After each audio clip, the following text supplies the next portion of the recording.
వివరించి మనకు మాట్లాడుతున్న నాకు మీ ఆత్మ సహాయం మెండుగా దయచేయండి. విడుదల పిల్లల తండ్రి గ్రహింపును తండ్రి ఫలించుకున్నట్టు దయచేయమని కోరుతున్నాను.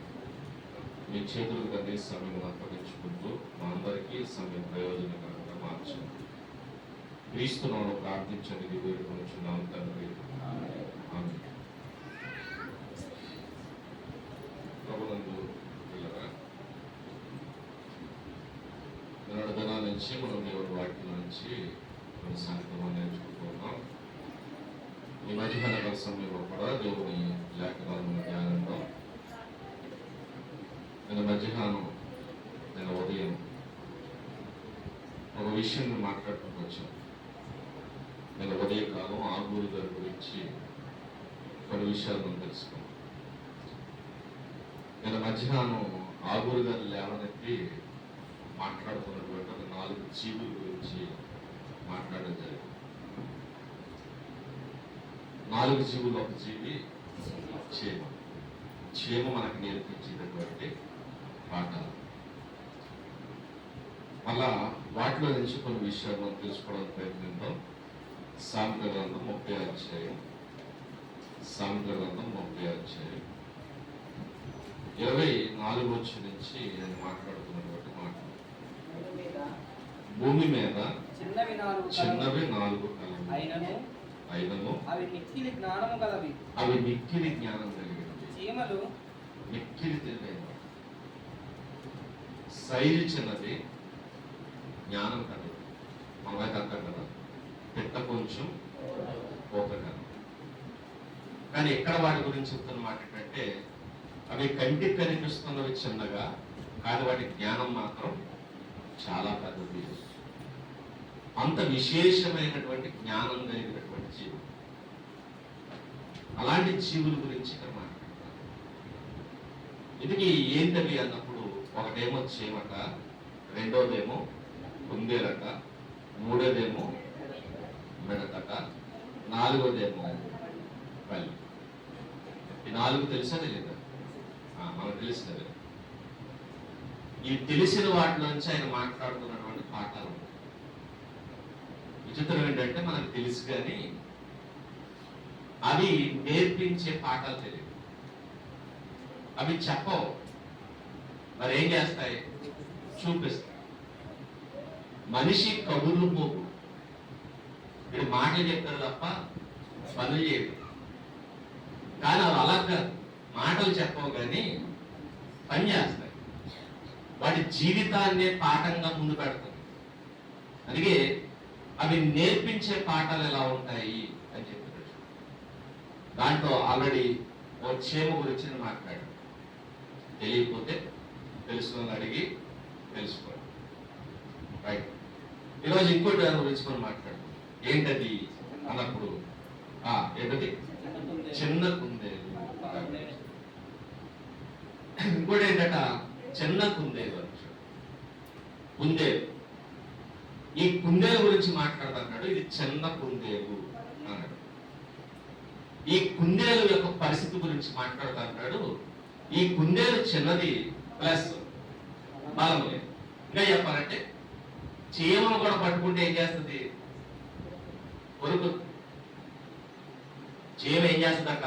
కొడుతుంది. అలాగే మనలో పాట కథ కూడా రాశారు కదా, చీమ చీమ నన్ను ఎందుకు పుట్టావు అని అడిగాడు. ఎందుకు పుట్టింది? ఆ బంగారు పొట్టులో ఏలాడితే పుట్టిన అంద. ఈ కథ ఎందుకంటే, చీమైన దాన్ని పాడు చేయడానికి వస్తే ఏం చేస్తుంది? కలుస్తుంది. కరవడానికి దానికి ఏమున్నాయి? పళ్ళు ఉన్నాయి. ఇలా ప్రతి జీవికి ఏదో ఒక బలం ఉంటుంది. ప్రతి జీవి. తేలిక బలం ఏంటి? తోక. తోకతో తను కాపాడుకోవడం ట్రై చేస్తుంది. తోకలో ఏముంటుంది? విషం ఉంటుంది. పాముకు బలం ఏంటి? దాని కోరలు పడగెత్తి కరవడానికి ప్రయత్నిస్తుంది. అదే పాముకు మనం ఏం చేస్తాం? భయపడతాం. చీమకి భయపడతాం, పాముకి భయపడతాం, తేలికి భయపడతాం. ఇక పశువు ఉందనుకోండి, ఎద్దుకే ఉంటాయి, కొమ్ములు ఉంటాయి. ఇలా ప్రతి దానికి ఏదో ఒక బలం ఉంటుంది, ప్రతిదానికి. కానీ ఇక్కడ దీని గురించి మాట్లాడుతున్నాడు, కుందేలకి ఏం లేదు, బలం లేదు. బలం లేదు కాబట్టి ప్రతి వాళ్ళు ఏం చేయడం ట్రై చేస్తారు, పట్టుకోవడం ట్రై చేస్తారు, పట్టుకోవడం ట్రై చేస్తారు. ఎందుకంటే అది చాలా సున్నితంగా ఉంటుంది.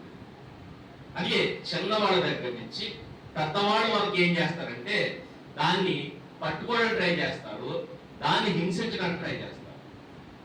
ఇది పరిస్థితి. పైగా మనుషులే కాదు, మనుషులైతే దాంతో ఆడుకోవడానికి ప్రయత్నిస్తే ఇక దాని శత్రువులు అనుకుని తెలుసా, దాని శత్రువు. ఆకాశంలో పక్షిలా చూసిందనుకోండి, పట్టుకెళ్ళిపోదు. నక్క చంపేస్తుంది, కుక్క చంపేస్తుంది. ఇలా అనేక మంది శత్రువులు ఉన్నారు. చుట్టూ చూస్తే శత్రువులు ఉన్నారు. చివరికి దీనికి ఏం లేదు, బలం లేదు. బలము లేనిది శత్రు మోక నుంచి తప్పించుకోవాలి. తన చుట్టూ బలమైనవి ఎన్నో ఉన్నాయి, తన చుట్టూ బలమైనవి. ఒక పాము చూసినా మింగేస్తుంది, ఒక నక్క చూసినా చంపేస్తుంది. ఇలా ప్రతిదీ కూడా దీనికి ప్రాణహాని కలిగించేవి చుట్టూ బలమైనవి. దీనికంటే బలమైనవి ఎన్నో ఉన్నాయి. దీనికి ఏం లేదు, ఏ బలము లేదు. ఇంకా చెప్పాలంటే తాబేలు కూడా బలం ఉంటుంది, డిఫెండ్ చేసుకోవడానికి. ఏంటది, పైన ఉన్నటువంటి దెబ్బ. నక్కకు కూడా బలం ఉంటుంది. ఏంటది, ఏదైనా శత్రువు రాగానే లోపలికి వెళ్ళిపోతుంది. ఇలా ప్రతిదీ కూడా ఏదో బలం. అందుకనే ఏదో ముళ్ళుతో ఉంటే చూసారా, ఆ ముళ్ళతో ఉన్నాయి కూడా తను కాపాడుకోవడానికి ఆ ముళ్ళును వాడుకుంటాయి. ఇలా ప్రతిదీ కూడా ఏదో ఒక బలంతో ఉంటాయి. కానీ దీనికి ఏ బలము లేదట. సైజు చిన్నది, పైగా బలము లేనిది. ఈ బలము లేనిది శత్రువు నుంచి కాపాడుకోవాలి. ఎలా కాపాడుకోవాలి అన్నది ఇది నేర్పిస్తుంది. మీరు కూడా గమనించండి, లోకంలో మనుషులుగా ఉన్న మనం, మనుషుల్లో బలవంతులు ఉన్నారు, బలహీనులు ఉన్నారు. ఇంకా చెప్పాలంటే మన జాతి ఏదైతే ఉందో, ఏదైనా మనం ఎవరైతే ఉన్నామో, మనం బలవంతులము, బలహీనులు. మళ్ళీ ఏ పరుగులు వేసుకోవాలి, ఏ బ్యాచ్లు మనం వేసుకోవాలి, ఏ గ్రూప్ లో మనం ఉండాలి. మీరు బలవంతుల గ్రూపా, బలహీనుల గ్రూప్ అంటే ఒకవేళ అదే కొలమానం మనం కొలిస్తే మనం ఏ గ్రూప్ లోకి వస్తాం? ఎందుకంటే మనుషుల్లో కూడా రకాలు ఉంటారు, బలవంతులు ఉంటారు, బలహీన. ఏ బలం, శరీర బలం ఉంటుంది కొంతమంది శరీర బలం కూడా ఉంటుంది. తర్వాత శరీర బలమే కాదు, మరి ఏ బలం అంటే డబ్బులు కూడా ఏమంటారు, ధన బలం అన్నారు. ధనం కూడా ఏంటంట బలం. అందుకనే ధనవంతుడు తన ధనమును బలంగా చేసుకుంటాడు.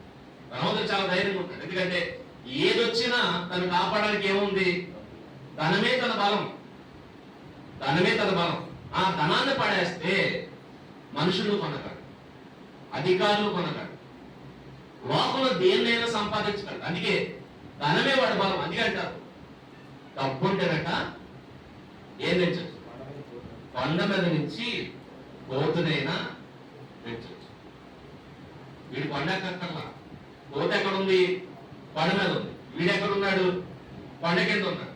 కొండ కింద ఉన్న వీడు కొండ ఎక్కకుండానే కోతుని ఎక్కడ తెచ్చొచ్చు, కింద తెచ్చొచ్చు. ఎలా తెచ్చొచ్చు, డబ్బుంటే. డబ్బే వాడి బలం. అందుకే డబ్బున్న వాళ్ళు ఆ డబ్బును బలంగా చేసుకుంటారు. మరి కొంతమంది డబ్బు లేకపోయినా ఇంకో బలం ఉంటుంది, దాన్ని అధికార బలం అంటారు. ఏంటది అధికారం? వాళ్ళ అధికారులు వాడి బలం. ఎందుకంటే అధికారులు చూడండి, వాళ్ళకున్న బలం ఏంటి, డబ్బు లేకపోయినా ఏమీ లేకపోయినా చివరికి వాడి అధికారులు ఉపయోగించి మనం భయపడడానికి ట్రై చేస్తాం. నేను ఎవరు తెలుసా, నేను ఎవరిని, ఫలానా నా అధికారం ఇది, నా స్థాయి దగ్గర అధికారులు చూపించి మనం భయపెట్టడానికి ట్రై చేస్తాం. దీన్ని అధికార బలం అంటారు. తర్వాత మరో బలం జనబలం అంటారు. జనబలం అంటే వాళ్ళు వెనక కొంతమంది మనుషులు ఉన్నారు. అందుకనే ఈ రౌడీ మోకలు చూస్తారు. వాడి బలం ఏంటి, కనుక ఒక పోకిరి బ్యాచ్ వెంకటేశ్వరుడు. ఆ పోకిరి బ్యాచ్ ఎవరైతే ఉన్నారో ఆ బ్యాచ్ వాడి బలం. వాడు వెనక 10 మంది ఉంటే వాడు బలవంతుడిగా ఫీల్ అవుతాడు, బలవంతుడు. అందుకే ఒకవేళ కుటుంబం పెద్దదైనా కూడా ఫీల్ అవుతారు. ఏమని ఫీల్ అవుతారు? నా వెనక ఏముంది? పెద్ద కుటుంబం ఉంది, మా అన్న ఉన్నాడు, మా తమ్ముడు ఉన్నాడు, లేదా నా ఫ్యామిలీ ఉంది. దీని జనబలం అంటారు. అంటే 10 మంది వెనకుంటే దాని బలంగా, ఇవి డబ్బు లేకపోవచ్చు, అధికారులు లేకపోవచ్చు, కానీ ఎవరున్నారు? మనుషులు ఉన్నారు. మనుషులు కూడా బలంగా ఫీల్ అవుతారు, బలంగా ఫీల్ అవుతారు. దీన్ని జనబలం అంటారు. జనబలం ఒకటి ధనబలం, తర్వాత అధికార బలం, తర్వాత జనబలం. ఇప్పుడు మన దగ్గరికి వస్తే మీరెవరు? ఉందా? ఉంటే మీరెవరు? బలవంతులు, ధనబలం కలిగిన వాడు. రెండవది అధికారం ఉందా? అధికారం ఉంటే అధికార బలం కలిగిన వాడు. మూడవది జనం ఉన్నారా? అయితే జనబలం కలిగిన వాడు. ఈ 3 లేవా? మీరెవరు? పోనీ కండలు తిరిగిన దేహాలు ఉన్నాయా? 100 మందిని అవలేగా కొడేస్తాను అనడానికి అది లేదు. ఇప్పుడు చెప్పండి, మనం ఎవరు? వాళ్ళకి మనకి ఏం లేదు, డబ్బు లేదు, రెండవది అధికారం లేదు, మూడవది జనము లేదు. వీళ్ళు ఎవరూ లేదు కాబట్టి మనం ఏ జాబితాలోకి వస్తాం? వాళ్ళకి. ఇప్పుడు మీరు గమనిస్తే కుందేలు అలాంటిదో మన బతుకు కూడా మన బతుకు కూడా కుందేలు ఎలాంటి పరిస్థితిలో ఉందో మన పరిస్థితి కూడా అదే. మన చుట్టూ ఎవరో తెలుసా? బలవంతులు ఉన్నారు. ఏ బలవంతులు? శరీర బలం కలిగిన వాడు ఉన్నారు, ధన బలం కలిగిన వాడు ఉన్నారు, తర్వాత అధికార బలం కలిగిన వాడు ఉన్నారు, తర్వాత జన బలం కలిగిన వాడు ఉన్నారు. ఎంతమంది మన చుట్టూ ఉన్నారు. మనం ఏమైనా చేయగలం. ఏమైనా వాడు బలం చేత ఏం చేయొచ్చు? మనల్ని ఏదైనా చేయడానికి ట్రై చేయొచ్చు, ట్రై చేస్తారు. ఇక అంటారు కదా, మెత్తగా ఉన్నవాడిని చూస్తానట ఏం చేయాలి? మొత్తుతారట. మెత్తగా ఉన్నవాడిని చూస్తే మొత్తడానికి ట్రై చేస్తారు, కొట్టడానికి ట్రై చేస్తారు. కలిసేదాన్ని ఎవరు పట్టుకోడు. మీరు ఆలోచించండి, తేలిన వాడిని పట్టుకోవడం చూసాం మనం. మరి దేని పట్టుకుంటారు? సీతాఫలం చెరుకు పట్టుకుంటారు. దేనికి? తేలి పట్టుకోవాలా? పట్టుకుంటే ఏం చేస్తుంది? వేస్తుంది కాదు. అందుకే దాన్ని ట్రై చేయాలి, దాన్ని ట్రై చేయాలి. పాములు పట్టుకోవడానికి ట్రై చేయి, ట్రై చేయదు. మరి దేన్ని? కుందేలు పట్టుకోవడానికి ట్రై చేస్తాం. ఎందుకంటే దాని చెవులు పెద్దగా ఉంటాయి, అలా పట్టుకుని ఏం చేయొచ్చు. పిల్లలు కూడా దాంతో నాటకాలు క్యారెక్ట్ చేస్తారు. ఎందుకంటే దానికి పర్వాలేదు. ఇది పరిస్థితి. మనతో కూడా అందరూ ఏం చేస్తారు తెలుసా? మనల్ని ఏడిపించడానికి ట్రై చేస్తారు. బలహీనుల మీద బలవంతుడు పెత్తనం చేయడానికి ట్రై చేస్తారు. అందుకే బలవంతుడు బలహీనులు ప్రసాద మీదకి ఎక్కడానికి ట్రై చేస్తారు. అందుకే పైన ఉన్నవాడు, డబ్బు ఉన్నవాడు మన పైకి ఎక్కితే వాడు మనం పోయాలి, మనం పోయాలి. ఆలోచించండి, ఇప్పటికే అదే జరుగుతుంది. ధనవంతులు అప్పులు చేస్తే ఆ అప్పులు ధనవంతులు తీర్చలేకపోతే ఎవరు కట్టాలి? మనమే కట్టాలి. ఒక ఆయనట 1000 కోట్లు అప్పు చేసి వెళ్ళిపోయాడు. ఎక్కడికి? విదేశాలు. ఏమైనా చేశారా? ఏం చేయదు. పోనీ అలాగే డబ్బు ఎవరు కట్టాలి? ఆయన కట్టడు. ఎవరు కట్టాలి?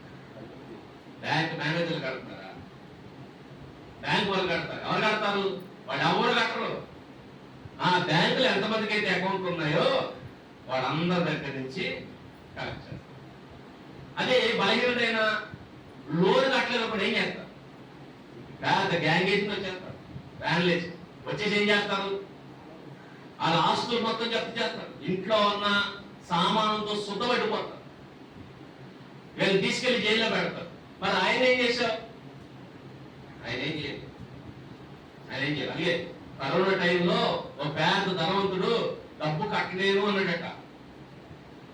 అప్పులు చేసి నాకు ఇగో పరిస్థితులు బాగాలేదు, నేను కట్టలేకపోతానంటే మన ప్రభుత్వం ఏం చేసింది తెలుసా? ఆయన అప్పుని మాఫీ చేసి 100 రూపాయలు 200 అనుకున్నారు, 1000-2000 అనుకున్నారు. కాదు, 1 లక్షలు కూడా కాదు. మరేంటి? లక్షల కోట్లు, కోట్ల రూపాయలు మాఫీ. మాఫీ అని మన మంత్రులను కట్టారా? మన అధికారులను కట్టారు. ఎవరు కట్టలా? మరి ఎవరు కట్టాలి? మనమే కట్టాలి, మనమే కట్టాలి. అందుకే మన మీద ప్రేమతో ఎలా లాగుతారు వీళ్ళందరూ అంటే చక్కగా పన్నులేసి లాగుతారు. ఈ పనులన్నీ ఎవరు కడతారు? అది ఎగ్గొట్టేశారే, ఆ ఎగ్గొట్టిన బాధ్యతను ఎవరు కట్టాలి? మనమే. అందుకే బలహీనుడి మీదే బలవంతుడు పడతాడు. ఆడు సుఖాలు మనమే, మనం దోచిలో సుఖపడతాడు. ఆ ఈ రోజు బతుకుతున్నారంటే కేవలం మనమే. బలహీనుల నుంచి లాక్తాడు బలం. ఎవడు? అధికారం ఉన్నవాడు, డబ్బు ఉన్నవాడు, తర్వాత జనం ఉన్నవాడు, వీళ్ళందరికీ ఎంత తెలుసా? లాక్కోవడానికి ప్రయత్నిస్తాడు, ఏడిపించడానికి ట్రై చేస్తాడు.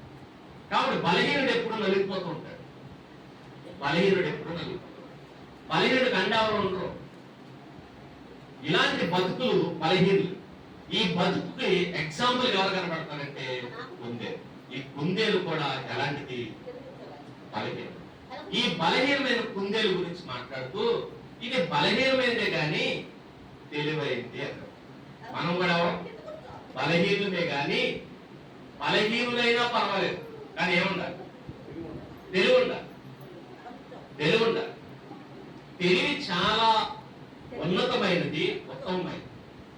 జ్ఞానం కలిగి మనం బతకాలి. జ్ఞానం చాలా విశేషమైన జ్ఞానం కావాలి. మళ్ళా ఏ జ్ఞానం? లోక జ్ఞానం కాదు. నాగురు గారు అన్నారే, ఏ జ్ఞానం? పరిశుద్ధ దేవుని గురించిన జ్ఞానం. పరిశుద్ధ దేవుని గురించిన జ్ఞానం. ఈ జ్ఞానం ఫుల్గా ఉండాలి. ఆ జ్ఞానం ఉండాలి. ఈ జ్ఞానం సంపాదించుకోవడం మనం ఎప్పుడు ప్రయాసపడుతున్నాం. దీని గురించి మాట్లాడుతూ అంటాడు, అది బలం లేదే గాని, చిన్నదే గాని అది తెలివైంది. ఏంటి తెలివితేటలు అన్నప్పుడు తన బలహీనతను అది గుర్తిస్తుంది. మరి మనం దరిద్రం ఏంటంటే మనకు బలం ఉందో లేదో కూడా తెలుస్తాం. బలం లేకపోతే ఏమనుకుంటాం? నేను పెద్ద బలం ఉంటుంది. దానికి ఉన్న పరిస్థితి ఏంటంటే నాకు బలము లేదు అని గుర్తించి నన్ను ఎవరు కాపాడతారు? ఎందుకంటే బలం లేదు కాబట్టి నాకు చుట్టూ శత్రువులు ఉన్నారు. ఈ శత్రువుల నుంచి నన్ను కాపాడగలిగేది ఎవరు అని ఆలోచించి ఒక నిర్ణయం తీసుకుంటాను. ఏంటా నిర్ణయం? నేను చెప్పాలంటే దాని భార్య ఎంత తెలుసా? మిగిలినవన్నీ అన్నా ఏదో గిల్లు పెట్టుకుంటాయి. పక్షులు గూడు పెట్టుకుంటాయి, ఎలకలు కన్నాలు పెడతాయి, నక్కలు పొరియలు పెట్టుకుంటాయి, సింహాలు గుహల్లో ఉంటాయి. మరి ఇది గుహల్లోకి వెళ్ళి ఉంటారని ఊరుకుంటాయి. సింహం లాగిపెట్టి పడతాం. పోనీ ఏదైనా గొయ్యి తవ్వగలదా? దానికి అంత కెపాసిటీ లేదు. పోనీ గూడెలను కట్టగలదా? కట్టలేదు. చివరికి ఇల్లు కట్టుకునే బలం కూడా లేదని. కాబట్టి తీసుకునే నిర్ణయం ఏంటంటే నన్ను కాపాడేది ఎవరు? నా బలహీనతను బట్టి నన్ను ఎవరు రక్షిస్తారని ఆలోచించి ఎవరు రక్షిస్తారో ఎంపిక కరెక్ట్గా చేసుకుంటారు. ఏం చేస్తుంది? చిన్న కుందేలు బలము లేని జీవులైనను అవి ఎక్కడ? పేటు సందులలో నివసిస్తాయి. ఎక్కడ? పేటు సందులు. బండ సందుల్లోకి వెళ్ళి బండ సందుల్లో నివసిస్తాయి. ఎక్కడికి వెళ్ళి? బండ సందులు. పేటు సందులు కీర్తనాకారుడు కూడా అంటాడు. పెద్ద పెద్ద కొండలు దేనికి నివాసాలు? కుందేళ్లకు నివాసములు. ఇవి ఎత్తైన కొండలు బండ సందుల్ని తమ నివాసాలుగా మార్చారు. బండ సందుల్లోకి వెళ్ళి నివసిస్తారు. బండ సందుల్లోకి ఎందుకెళ్ళి? బండ దగ్గరికి ఎందుకెళ్ళి? చెట్టు త్వరలోకి వెళ్ళొచ్చు కదా, వెళ్ళదు. మట్టి సందుల్లోకి వెళ్ళొచ్చు కదా, వెళ్ళదు. ఇసుకలో ఉండొచ్చు కదా, ఉండదు. మరి ఎక్కడికి వెళ్తుంది? కేవలం బండను మాత్రమే ఏర్పడింది. ఏ బండ సందులోకి ఎందుకు వెళ్ళింది అంటే ఒకవేళ చెట్టు సందులోకి వెళ్ళింది అనుకోండి, చెట్టును కూడా చీల్చేసే ఉన్నాయి లేదా? ఉన్నాయి. చెట్టును కూడా ఏం చేస్తాయి? చీల్చాయి.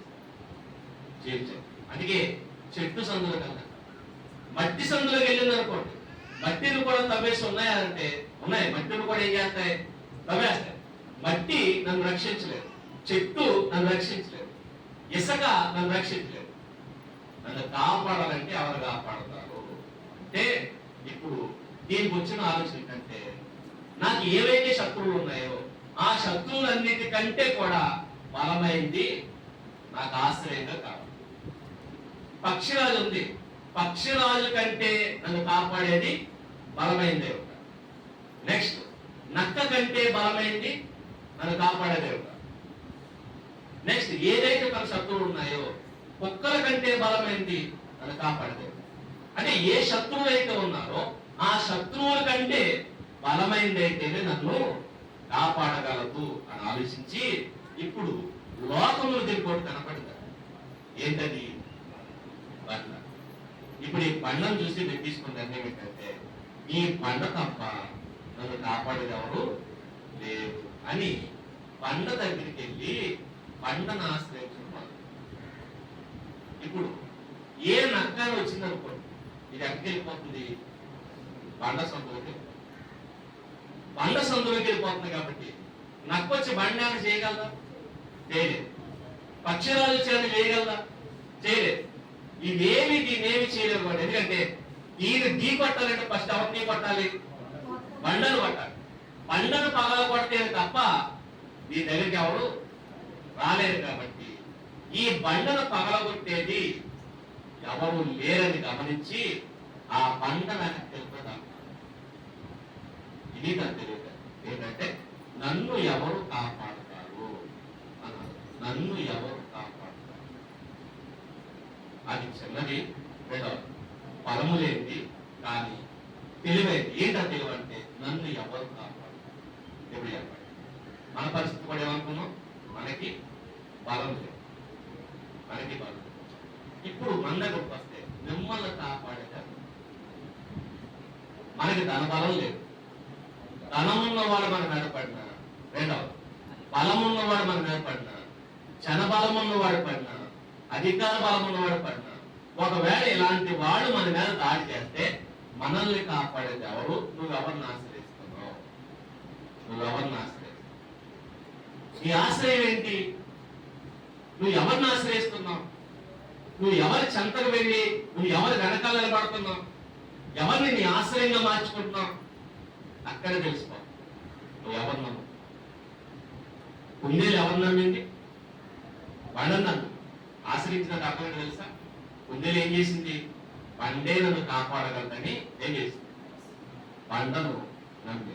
ఇప్పుడు చెప్పండి, మీరెవరు నమ్ముతున్నారు? మనం కూడా అట్లా చూస్తారా? ఈ బాధ నుంచి మీరే గట్టెక్కించారండి. నేనేం చేశాను? మిమ్మల్ని డాక్టర్ గారి దగ్గరికి వెళ్ళి అంటారు, పరిస్థితి బాగోతుంది, అయ్యారు నేను మిమ్మల్ని నమ్ముతాను, మీరే కాపాడు, మీరే కాపాడు. ఈ మాట చూసారు, మిమ్మల్ని నమ్ముకున్నట్టు అర్థం ఏంటంటే మమ్మల్ని ఆశ్రయిస్తారు, మీరు తప్ప మాకు దిక్కు లేదు.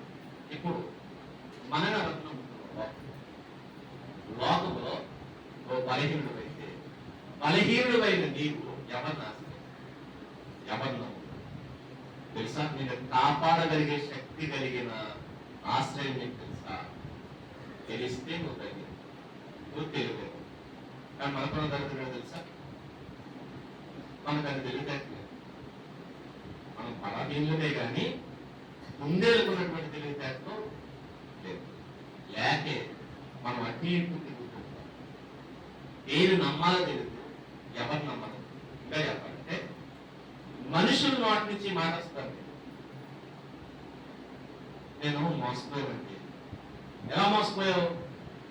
ఎలా మోసపోయావు? ఆడినం మోసపోయావు, ఈండను మోసపోయావు. ఇలాంటి మాటలు మనం విన్నామా లేదా? విన్నాం. నువ్వు ఎందుకు మోసపోయావు? ఎవరినో నమ్మావు. నీ నమ్మకం దేని మీద పెట్టావు, అందుకు మోసపోయావు. అందుకు మోసపోయావు. నమ్మాల్సింది దాన్ని దీన్ని కాదు, వాళ్ళని వెళ్ళే కాదు. నువ్వు నమ్మాల్సింది ఏమంటే నిన్ను కాపాడగలిగే శక్తి కలిగినటువంటి ఒక ఆశ్రయం. అందుకే బైబిల్ భక్తులు ఒక స్టేట్మెంట్ ఇస్తారు. ఏదా స్టేట్మెంట్ అంటే,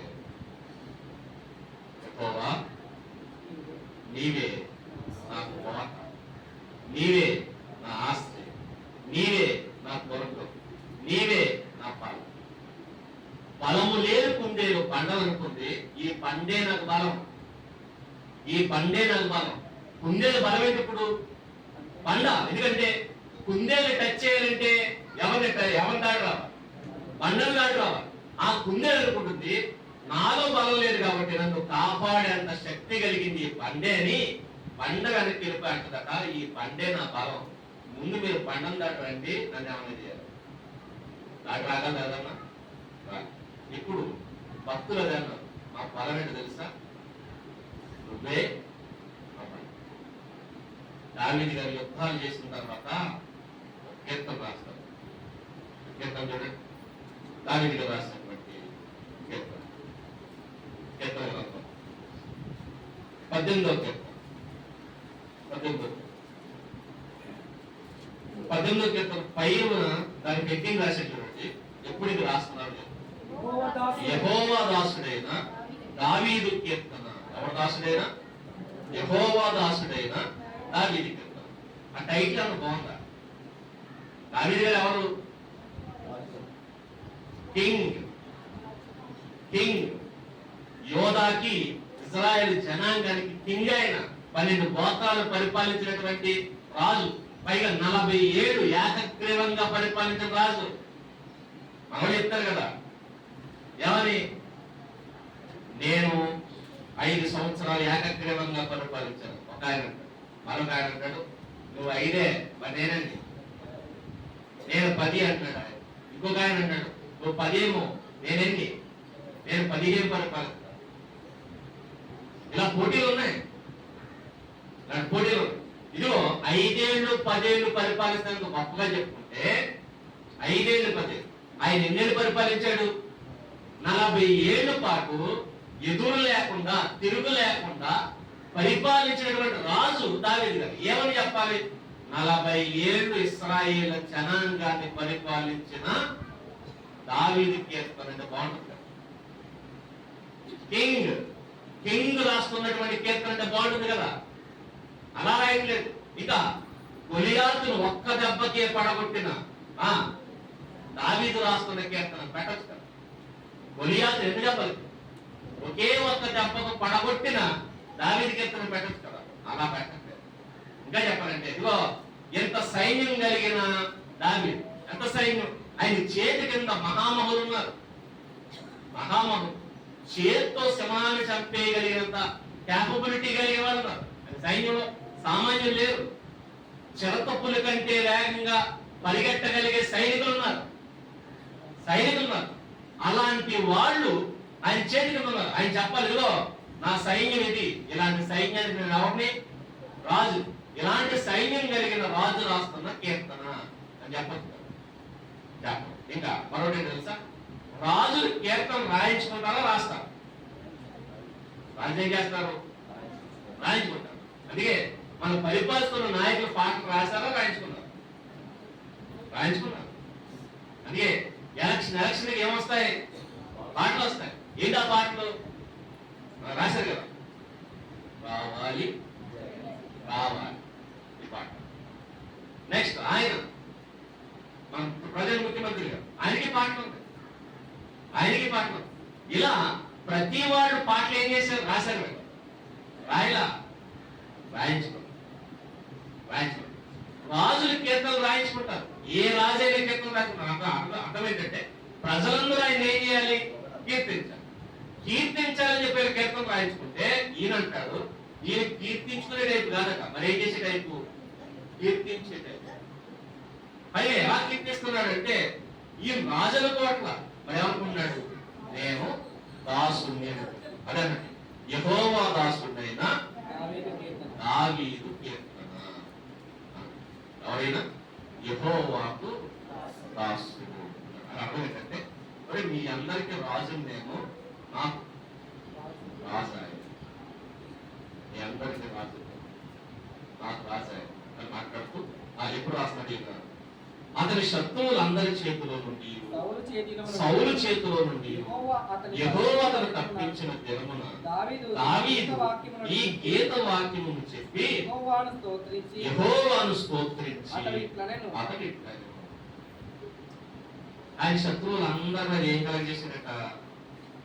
ఆయన శత్రువులందరూ, ఆయన శత్రువుల చేతులు అందరూ నుంచి కాపాడాడు. జనం అనుకుంటారంటే దావీదు ఆయన గెలిచాడు, ఈయన గెలిచాడు అని పొగుడుతాడు. జనమందరూ ఆయన పొగుడు కదా. ఎవరు? సౌలు సౌలు వేల కొలది, దావీదు 10,000 కొలది. ఎవరు హతం చేశారు? ప్రజల నోట్లో నుంచి డైలాగ్ ఏంటి? సౌలు 1000 మందిని చంపాడు, దావీదు 10,000 మందిని చంపాడు అని ప్రజలు అంటారు. ఈయనంటాడు, నేను చంపలేదు, 10,000 మందిని నా చేత దేవుడు చంపాడు. దావీదు గెలిచాడు అన్నారు, కానీ దావీదు గారు అంటాడు, దేవుడు నన్ను గెలిపించాడు. గెలిచాడుకి గెలిపించాడుకి చాలా తేడా. ఇంకా చెప్పాలంటే క్రికెట్ మ్యాచ్ జరుగుతుంది సార్. క్రికెట్ మ్యాచ్ జరుగుతున్నప్పుడు 11 మంది కలిసి ఆడతారు. 11 మంది టీమ్. మ్యాచ్ అయిపోయిన తర్వాత మాట అంటారు, ఒక అవార్డు ఇస్తారు. ఏంటి అవార్డు అంటే మ్యాన్ ఆఫ్ ద మ్యాచ్. మీరు చెప్పాలంటే గెలిచింది 11 మంది సెలబ్రేషన్ చేసుకుంటున్నా, కానీ అక్కడ అవార్డు మాత్రం ఒకలే. ఆ అవార్డు ఎందుకు ఇచ్చారంటే ఈ మ్యాచ్ గెలవడానికి కారణం ఎవరు? ఇతనే మ్యాచ్ ని గెలిపించారు. అక్కడ గెలిచింది ఎంతమంది? 11 మంది. కానీ గెలిపించింది ఎవరు? ఒకడే. అంటే 10 మంది వెనుకున్నారు, ఒకడు గెలిపించారు. అది ప్లేయర్ ఆఫ్ ద సిరీస్ అంటారు. మ్యాన్ ఆఫ్ ద మ్యాచ్, తర్వాత మ్యాన్ ఆఫ్ ద సిరీస్, లేదంటే player of the match, player of the series. ఈ సిరీస్ కి ఇతడే బాగా,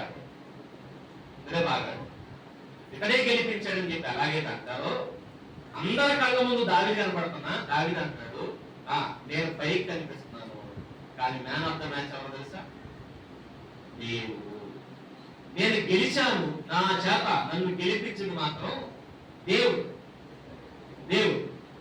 ఎందుకు ఈ మాట మాట్లాడుతున్నాడు అన్నప్పుడు ఆయన అన్నాడు, ఎదురు సరిగా ఉన్నాడు, యెహోవా నా బలమా. దావీదు గారు బలం ఎవరట? దావీదు గారికి డబ్బు లేదు, దావీదు గారికి జనబలం లేదు, దావీదు గారికి అధికార బలం లేదు. ఇవన్నీ లేనప్పుడు ఆయనకు బలం. ఏంటా బలం? యెహోవా. చెప్పాలంటే చిన్నప్పటి నుంచి ఆయన ఫీలింగ్ ఏం తెలుస్తారు? యెహోవాయే. గొలియాతేమో ఆయన దగ్గర ఉన్న ఆయుధాలు చూసుకున్నాడు, తన బలాన్ని చూసుకున్నాడు. మరి దావీదు ఏం చూసుకున్నాడు? ఆయుధాలు చూసుకున్నాడు. మరి ఏం చూసుకున్నాడు తెలుసా? ఆయన దేవుడు చూసుకున్నాడు. అది మీరు ఆలోచించండి. గొలియాతు యుద్ధానికి వెళ్ళేటప్పుడు కత్తికు పదును ఉందా లేదో చూసుకుంటాడు. మరి దావీదు, దేవుడు నాతో ఉంటే చాలు, కత్తికి పదునున్న పదును లేకపోయినా వాళ్ళకి చెప్పాలంటే కత్తి అవసరం లేదు.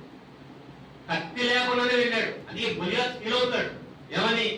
నేనేమో కుక్కను అనుకుంటున్నావా అన్నాడు. నేనేమో కుక్కనా? ఎలా వస్తున్నావు? ఒక కుక్కను చూసారా? కుక్కను ఏమిటి పట్టడం ట్రై చేస్తున్నాం? అయితే కర్ర కూడా లేకపోతే రాయి చుట్టూ ఎదుగుతాం. చేతికి ఏదైనా రాయి దొరికితే ఆ రాయి చిక్కి పట్టడానికి ట్రై చేస్తాం. రాయిలు అంతగానే కుక్క ఏమవుతుంది? అంటే కుక్కకి ఏం సరిపోతుంది? రాయి చాలు. ఇప్పుడు గొలియాతు దానికి ఏమి ఇచ్చుకుని వెళ్తున్నాడు? ఈయన రాయి ఇచ్చుకుని వెళ్తున్నాడు. రాయి ఇచ్చుకుని వెళ్తుంటే ఎలా ఉంటుంది తెలుసా? ఒరే నేను కుక్కను అనుకున్నావా? నేను కుక్కనా? కుక్క మీద అంటే నన్ను చూసేమో దేశాల్లో వీరులందరూ వారిపోతారు. ఆయన పేరు చెప్తే, గొలియాతు పేరు చెప్తే అందరికి జ్వరాలు వచ్చేస్తున్నాయి, ముసుగైన పడుకున్నారు, గొప్ప ముసుగు. అలాంటి ఆయన మీదకి ఈయన పెద్దోడు, వయసు లేదు. పోనీ వయసు లేకపోయినా, పోనీ మిగిలిన బలము లేదు, పోనీ పైనుంచి కిందకి రాజవస్త్రాలు, లేదంటే సైన్యానికి వెళ్ళేటప్పుడు శరస్త్రాలు ఇవన్నీ ధరించుకుని అది లేదు. నార్మల్ బట్టలేసుకుని చేతితో వడిశాల పట్టుకుని కర్ర పట్టుకుని 4 రాళ్ళు సంచులేసి వచ్చాడు. ఇది ఎలా ఉంటుందండి? అది అక్కడే తెచ్చిపోయాడు. కనీసం ఏంటంటే రెస్పెక్ట్ లేదు. ఎప్పుడు గమనించండి, ఒక్క మీద రాయించుకుని వెళ్తాం. అదే సింహం దగ్గరికి వెళ్ళేటప్పుడు రాయి తెస్తాం. రాయి తీసి అన్నట్టు దాని దగ్గర ఏం చేస్తుంది? రాయికి తెలిసిన రకం కాదు, కొన్ని రాయే కాదు, కొన్ని కత్తిగానే జడుతుందా? కత్తికి జడదు. మరి సింహం దేనికి జడుతుంది?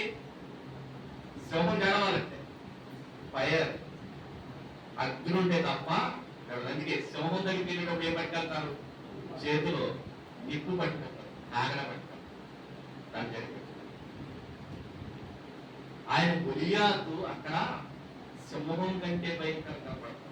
ఆయన నియమించినట్టున్నాడు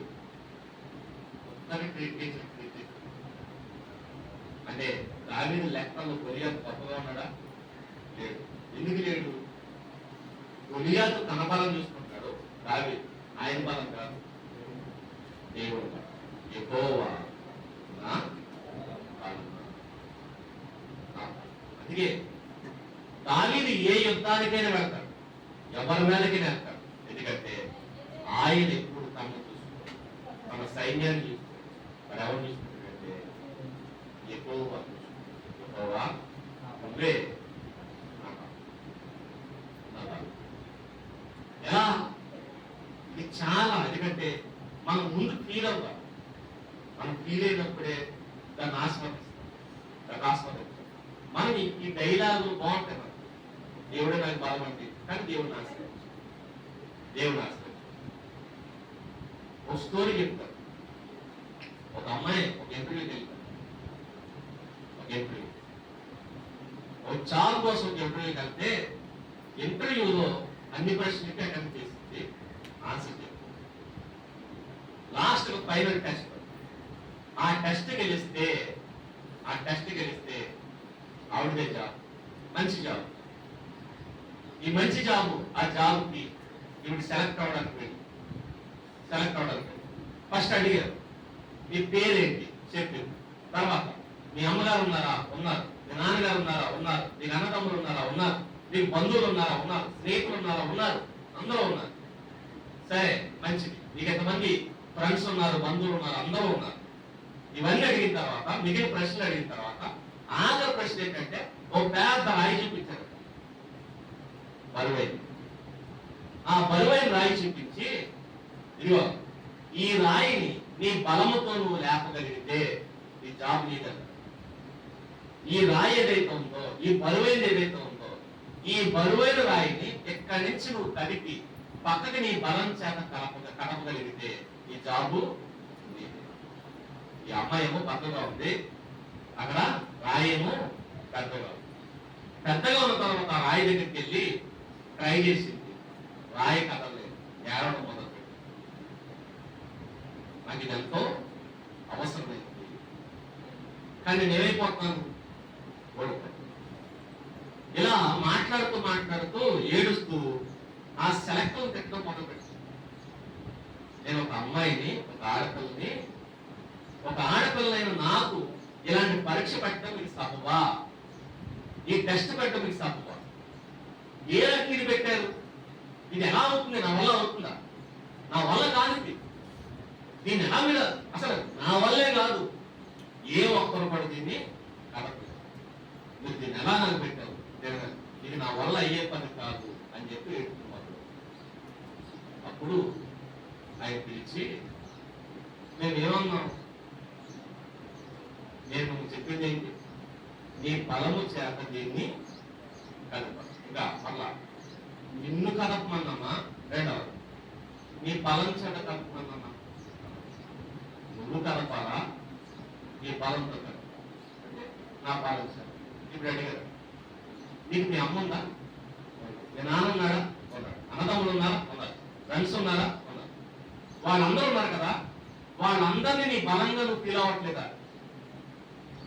మీ అమ్మ నీకు బలమా కాదు? బలమే. నీ నాన్న నీకు బలమా కాదు? బలమే.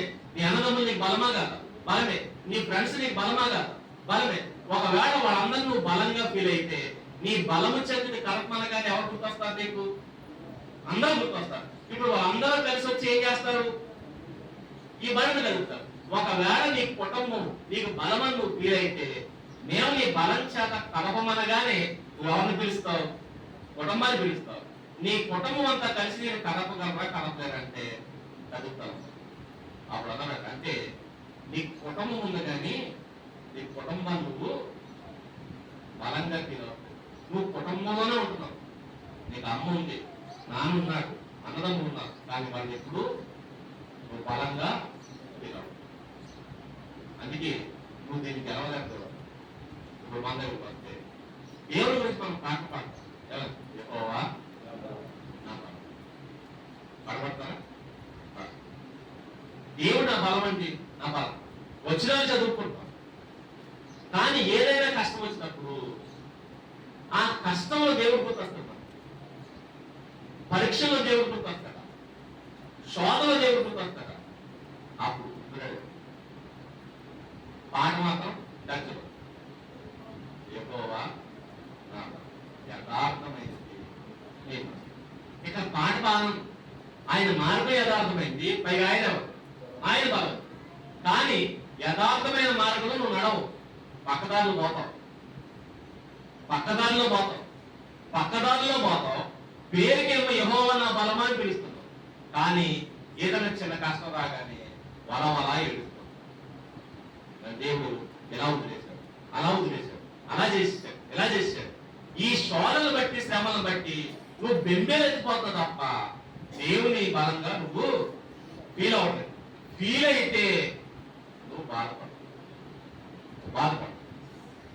ఫీల్ అవ్వాలి. ముందు దేవుని బలంగా ఫీల్ అవ్వాలి.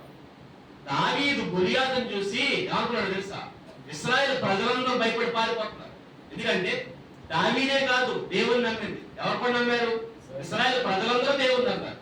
కానీ దావీదు ఒక్కడే అనుకున్నాడు, ఎందుకంటే నేను కాదు గెలిచేది, నా బలంగా దేవుడు. మరి ఇశ్రాయేలు అందరూ అనుకున్నారు, సౌలు అనుకున్నాడు ఏమని? ఇతన్ని నేనే గెలవాలి, నేను గెలవాలి. ఎప్పుడు గమనించండి, మనంతట మనం ఏది చేయాలి. నువ్వు ఏది చేయాలో పట్టు అనుకోవాలి. నువ్వు చేయలేవు చెప్పడం. ఇది నా బలము చేత కానీ, నా శక్తి చేత కానీ, నా జ్ఞానం చేత కానీ ఇది అవ్వదు. మరి ఎవరి చేత? నీ వల్ల. నా వల్ల కాదు, నీ వల్ల. నా వల్ల కాదు, నీ వల్ల. మీరు ఎప్పుడు మీరు ఆలోచించండి, మన వల్ల కానిది ఎవరి వల్ల? ఆయన వల్ల అవుతుంది. ఆయన వల్ల అన్నీ అవుతాయి. మన వల్ల ఏది అవ్వదు అని నీకు జ్ఞానం ఉంటే, ఆయన వల్ల అన్నీ అవుతాయన్న నమ్మకం ఉంటే నువ్వు ఎవరిని ఆశ్రయిస్తావు? దేవుని మనం ఆశ్రయించాల్సింది దేవుడు. ముందే తెలుసు, నేను సింహాన్ని గెలవలేదు. అది మనమైతే కుందేలు మీటింగ్ కడతాం. మనం కుందేలు రండి, ఎంతకాలం ఈ కుక్కలు పేర్కొంటాం, ఎంతకాలం ఈ నక్కలు పేర్కొంటాం, ఎంతకాలం ఈ సింహాలు పేర్కొంటాం. రండి, ఏం చేద్దాం? జిమ్కి వెళ్దాం. వెళ్ళి ఏం చేద్దాం? దండలు పెంచుతాం. పెంచి ఏం చేద్దాం? కరాటే నేర్చుకుందాం. నేర్చుకుని ఏం చేద్దాం? సింహం మీదకి యుద్ధానికి వెళ్దాం అని చెప్పి మనం ఈ ప్రాక్టీస్ చేస్తాం చేయమా. ఈ మధ్యకాలం ఎక్కువైపోయినాయి. మన ఎలక్షన్లో చూసారు. మన ఎలక్షన్ మనం చేసినా రండి, కలిసి రండి, కథలు రండి. ఏం చేయడానికి? ప్రభుత్వాన్ని దింపుతాం. నీ మొహం దింపుతాం. దిగిందా? నువ్వే కాదు, ఎవడు దించలేదు. ఎక్కించేది ఎవరు? దించేది ఎవరు? ఆయన ఎక్కిస్తాడు. దించాలన్నా ఆయన. మనం ఆయన ఆశ్రయించాం. మరేం చేద్దామంటే ఇలాంటి యూనిటీ మీటింగ్స్ పెడతాం. కలిసికట్టుగా చేద్దాం అనుకుంటాం. నీవు కలిసికట్టుగా నువ్వు చేసేదేమీ లేదు. నువ్వు చేయాల్సిందే తెలుసా? ఫైటింగ్ కాదు. మరేం చేయి? ప్రేయర్ చేయి. మనం ఏమంటాం? పోరాడితే పోయేదేముంది? ఏముంది? దిక్కుమాలు స్లోగన్స్ కూడా రాశారు కదా. పోరాడితే పోయేదేమే కదా. ఏం పోతాయి? బానిస సంఖ్యలు తప్ప. బాగా ఊరిపోతే పోరాడితే పోయేదేముంది? పోరాడితే పోయేదేమో నువ్వే పోతావు. అంతే, పోరాడితే నువ్వే పోతావు. మరి ఏం చేయి? పోరాటం కాదు. మరి ఏం చేయాలంటే ప్రేయర్ చేయి. పోరాటం ఎవరితో చేయాలి తెలుసా? దేవుడితో. నీ ప్రార్థనలో పెరుగులాట ఎవరితో జరగాలి తెలుసా? దేవుడు. నేను గెలవలేదు కాబట్టి ఎవరికాలు గెలిపించాలి? నువ్వే గెలిపించాలి. ఆయన పాట. అందుకే వీళ్ళందరూ తెలివైన ఆయన బలహీనత కాదు. కుందేలు లాంటి వాడే. సొలొమోను కుందేలు లాంటి వాడే. భక్తులందరూ కుందేలు లాంటి వాడే. కానీ వాళ్ళ మీదకి వస్తున్నప్పుడు వాళ్ళ బలాన్ని చూస్తున్నారు. ఎవరు చూస్తున్నారంటే మనంతా తెలుసు కదా. ఎలీషా గారి మీద సిరియా రాజు పగపడతాడు. పగబట్టి ఏం చేశాడు? సైన్యాన్ని మొత్తం తీసుకొచ్చాడు. ఎక్కడైతే ఎలీషా గారు ఉన్నారో, ఎలీషా గారు ఉన్న పర్వతం చుట్టూ సిరియా సైన్యం అంతా మోహరింప చేశారు. వచ్చారు, పన్నులు చుట్టేశారు. ఎలీషా ఎంతమంది ఉన్నారు? ఎలీషా ఒకడు. ఎలీషా కూడా ఉన్నవాడు ఎవరు? పనివాడు. ఎలీషాకి చుట్టూ ఉన్నవాడు ఎవరంటే ఎలీషా గారి శిష్యులు. శిష్యులు ఏం చేస్తారు? యుద్ధాలు చేస్తారు. యుద్ధాలు రావాలండి. మరి ఏవచ్చు? వంట చేయమంటే చేస్తారు. ఏవచ్చు? కూరాకులు కోసుకురామంటే కోసుకొస్తారు. ఉప్పు వేయమంటే వేస్తారు. ఇవి వీళ్ళు చేసే పనులు. వీళ్ళు చేసేదేంటి? పరిచర్య చేస్తారు తప్ప పోరాటానికి చేస్తారు. ఇలాంటి వాడి మీదకి యుద్ధం నేర్చిన సైనికులు వేసుకొచ్చారు. సైనికులు వేసుకొచ్చి పర్వతం చుట్టూ పెట్టాడు. పర్వతం. ఎలీషా ఎక్కడ ఉన్నాడు? పైన పర్వతం. చూడమాట సందర్భంగా బాగుంటుంది. ఆయన కుందేళ్ళ ఎలా కనబడుతుంది? రెండవ రాజు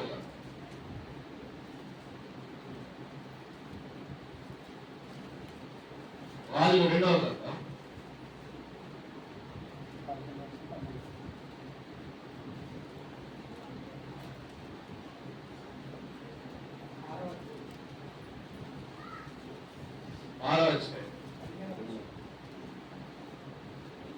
6వ అధ్యాయంలో మనకు కనబడుతున్నటువంటి సందర్భం.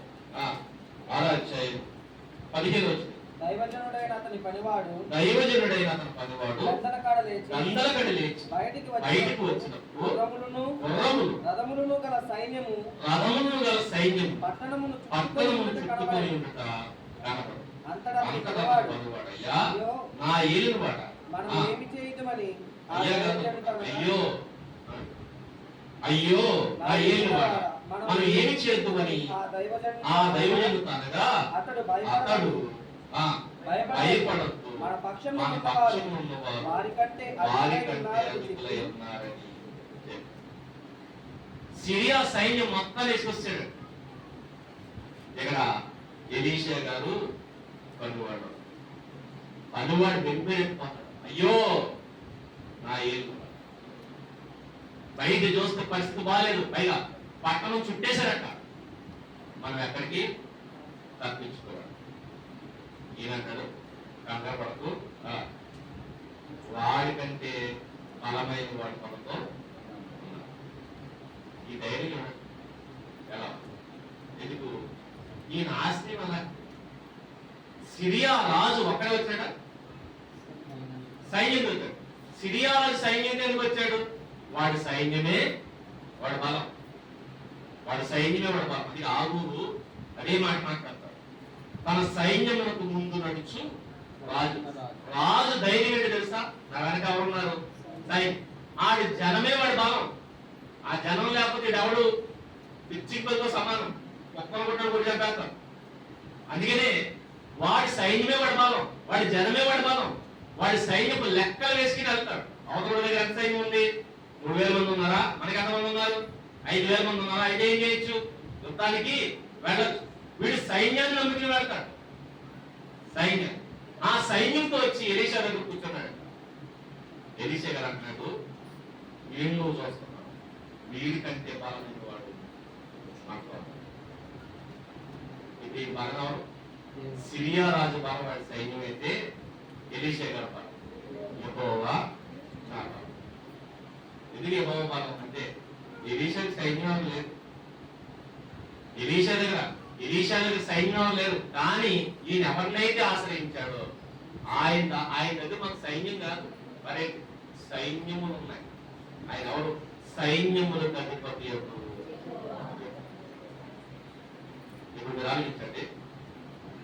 మీకు జనం ఉన్నారా? మీ జనం లేరేమో, కానీ మిమ్మల్ని నమ్ముకున్న ఆయనకి జనం కాదు కదా, సైన్యం. మీరు 10 మంది ఉంటే గొప్ప అనుకుంటారు.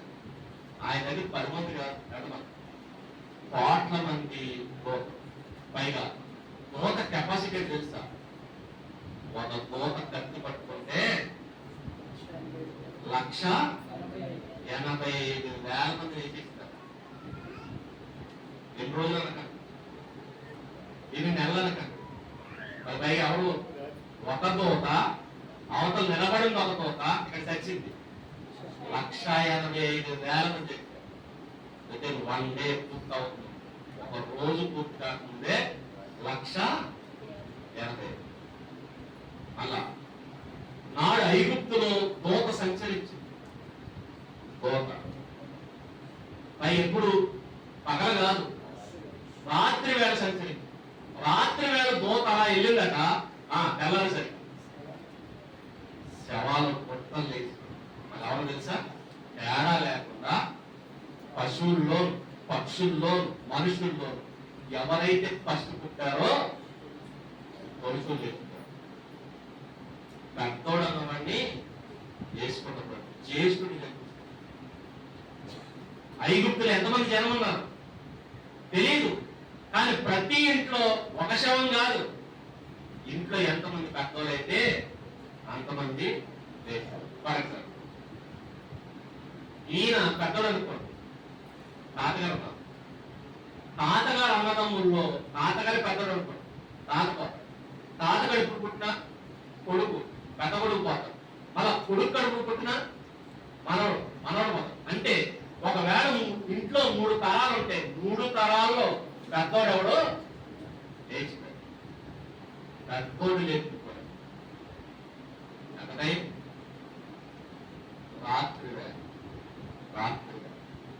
ఒక రాత్రి దూత వెళితే ఒక దూత ఎంతమంది లేపేస్తే ప్రభువులు ఎంతమంది ఉన్నారు? సైన్యములకు అధిపతి, సైన్యములకు అధిపతి ఎలీషా గారు నమ్మింది ఎవరు తెలుసా? సిరియా సైన్యాన్ని కాదు, ఇస్రాయేల్ సైన్యాన్ని కాదు, మరి ఎవరికంటే భయం ఉన్నాయి. అందుకే అయ్యో అంటే ఆయన ఉంటాడు, కంగారు పడుతుంది. మన తలుపున ఉన్నవాడు ఆయన కంటే నేను ఆశ్రయించిన ఎవరు తెలుసా? నేను ఆశ్రయించి నిజంగా మీరు ఆలోచిస్తే సిరియా రాజు ఎలీషా అనుకున్నాడు, కుందేలు లాంటి వాడు, క్షేమం చిరిగినట్టు చిరిపేద్దాం. కానీ ఆయన తెలియదు ఏంటంటే నిజమే ఆయన కుందేలే, ఆయన వేరే లేదు. కానీ ఆయన వెనకాల ఉన్నాడే, ఆయన కుందేలు అంటాడు కాదు, మరి ఆయన ఎలాంటాడు? ఆయన కొండలంటాడు, ఆయన కొండలంటాడు, ఆయన పండలంటాడు. నీకు తమ్ముడు ఆయన టచ్ చేసి మనమేనంటే మనం ఎవరు కుందేలు లాంటి వాళ్ళం అయితే మనం నమ్మిందాం. ఆకాశ మహాకాశముడు సైతం పట్టజాలు అని అన్నాడు. పైగా ఆయనే ఆకాశ మహాకాశాలు సైతం పట్టజాలు. ఆయన సైన్యములకు అధిపత్యకు.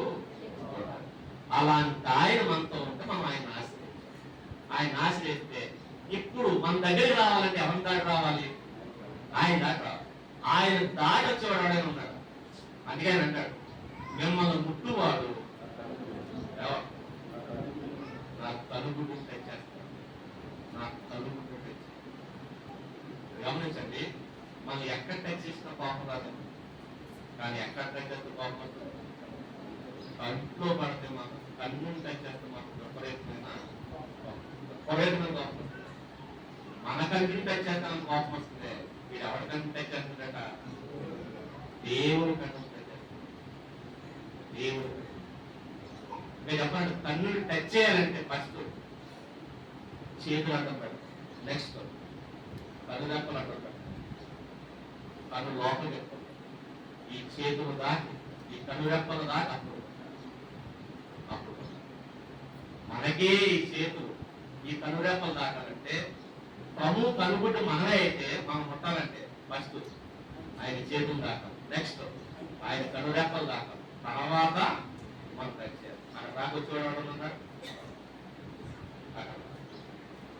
ఇది మనకు ధైర్యం, ఇది మనకు ధైర్యం. ఇప్పుడు అంటున్నాడు, కుందేలు బాగానే పట్టణాస్తే, కానీ మనుషులు ఉన్నారే కుందేలు లాంటి మనుషులు, బలహీనులు, ఎవరిని ఆశ్రయిస్తున్నారు? యెహోవాను మాత్రం ఆశ్రయిస్తారు. మీరు చెప్పండి, నిజంగా మీరు దేవుని ఆశ్రయిస్తున్నారు? ఆశ్రయిస్తే ఏది వచ్చి మన అలవాటు తెలుసా? అందరం ఎలీషా గారి దగ్గర సైన్యమే వచ్చాడు. కంగారు పడదు, మన కాపాడేందుకు ఆయన తన సైన్యం ఏమేసుకొచ్చారట ఆయన ఏమేసుకొచ్చారట ఎవరు ఆలోచనలు వారు షోమ్రోనులోనికి వారు షోమ్రోనులోనికి వచ్చినప్పుడు అతడు యెహోవా వీరు చూచినట్టు వీరి కళ్ళను తెరవమని ప్రార్థన చేశారు. యెహోవా వారి కళ్ళను తెరిచెను. వారు తాము షోమ్రోను మధ్య ఉన్నామని తెలుసుకొనిరి.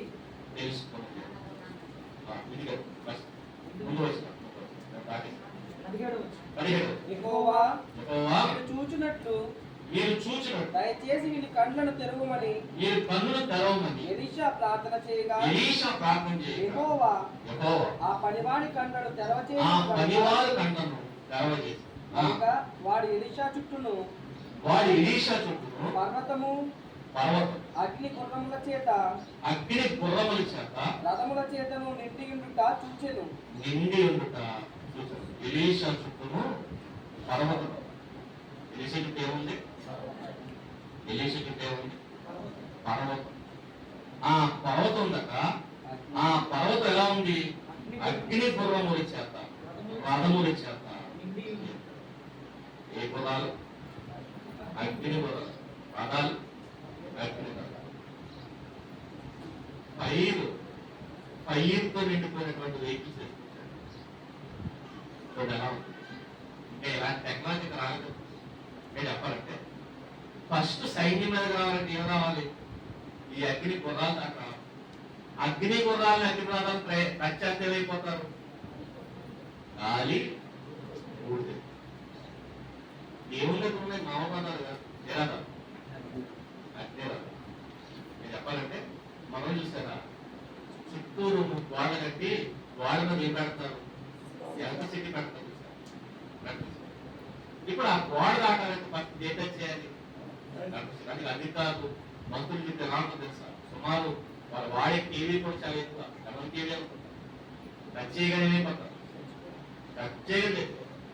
ఇంక ఇదైనా 11 కేవీ 12 కేవీ 20 కేవీ 25 కేవీ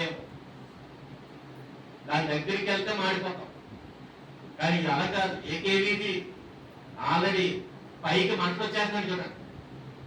అంటే ఫుల్ ఎలక్ట్రిసిటీతో ఉన్నటువంటి రథాలు గుర్రాల్లో పోయే ఉంది రగిలిపోతాడు. మంటలు రగిలిపోయే గుర్రాలు, మంటలు రగిలిపోయే రథాలు. ఈ గుర్రాలు రథాలు ముట్టుకోగా ఏమైపోతారు? భస్మైపోతారు, బూడిదైపోతారు. వాటిని దాటి సైన్యం దగ్గరికి రావాలి. సైన్యాన్ని దాటి పర్వతం దగ్గర రావాలి. పర్వతాన్ని దాటి ఎలీషా దగ్గర రావాలి. ఈ ప్రాసెస్ ఎంత జరగాలంటే జరుగుతా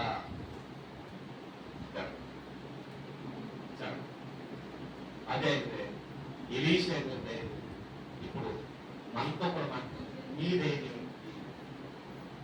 మీరు ఎవరిని ఆశ్రయిస్తున్నారు? కుందేలుకున్నటువంటి తెలివితేటలు కుందేలు తెలుసు. ఈ పండ పాలన మీకు తెలుసా? మీరు ఎవరిని ఆశ్రయిస్తారు? ఒకసారి ఆలోచించండి. లోపల చాలా మంది బాధ్యతలు దేన్నో ఆశ్రయిస్తారు. దాన్ని దీనిగా కొంత గమనిస్తే చెట్లను కొట్లను దేని పడుతుందని నమ్ముతారు. ఇది తెలుసా? అవును మనం కాపాడతారు. కనీసం కుందేలుకున్నటువంటి జ్ఞానం కూడా కుందేలు ఆలోచిస్తుంది ఏంటంటే ఈ చెట్టు నన్ను కాపాడు, ఈ మట్టి నన్ను కాపాడు. మరి ఏం కాపాడుతుందంటే కేవలం పంట మాత్రమే కాపాడు. దాని కళ్ళ ముందు ఎన్నో ఆప్షన్స్ ఉన్నాయి. ఆ ఆప్షన్ అన్ని దాటి ఎక్కడికి వచ్చిందంటే బండ దగ్గరకు వచ్చింది. నీ కళ్ళ ముందు కూడా చాలా ఆప్షన్స్ ఉంటాయి, చాలా ఉంటాయి. కానీ వాటన్నిటిని దాటి ఎక్కడ రావాలి? ప్రభు దగ్గరికి రావాలి. ప్రభు ఎక్కడో ఉంటాయి. ప్రభు ఎక్కడ? ఆ ప్రభు యొక్క ఫలాన్ని గుర్తిస్తున్నావా? గుర్తిస్తే లేకపోతే నేను కాపాడేవాడు లేదు. నేను కాపాడేవాడు.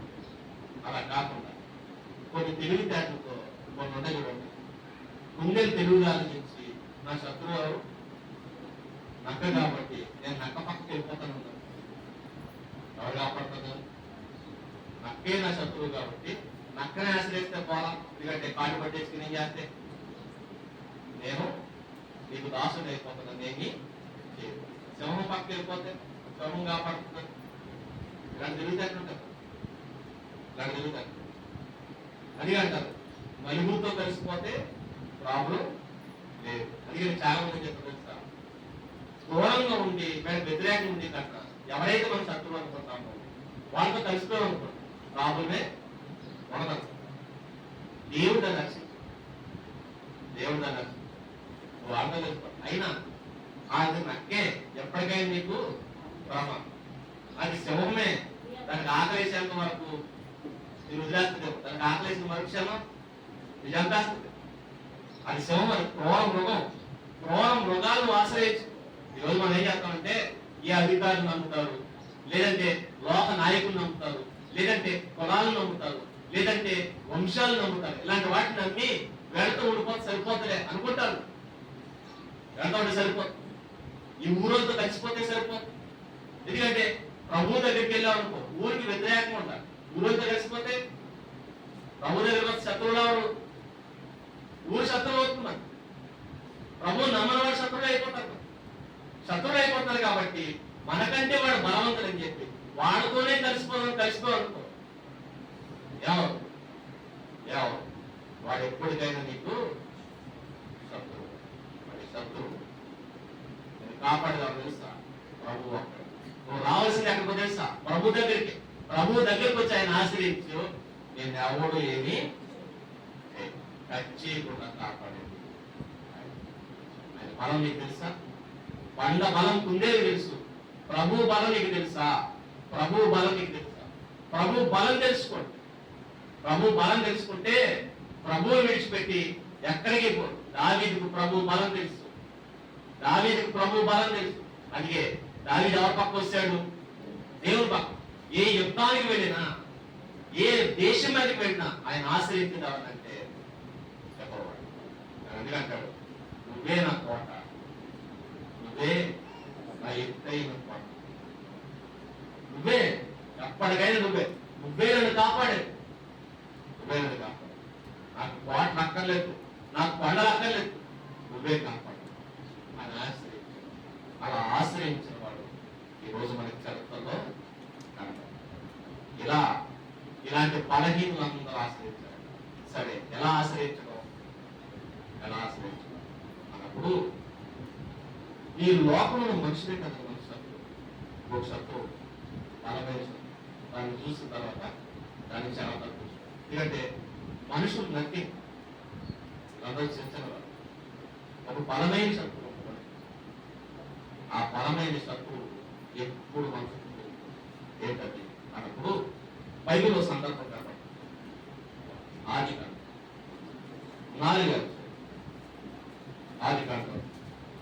4వ అధ్యాయం రాయబడుతున్నమాట. చూడగలిగితే 4వ అధ్యాయం 6వ వచనం నుంచి రాయబడుతుంది. యెహోవా కయ్యూనుతో నీకు కోపమేలా రాయబడుతున్న మాట. దేవుడు కయ్యూనుతో మాట్లాడుతాడు. ఎవరు మాట్లాడుతున్నారు? దేవుడు మాట్లాడతాడు. దేవుడు కయ్యూనుతో మాట్లాడతాడు.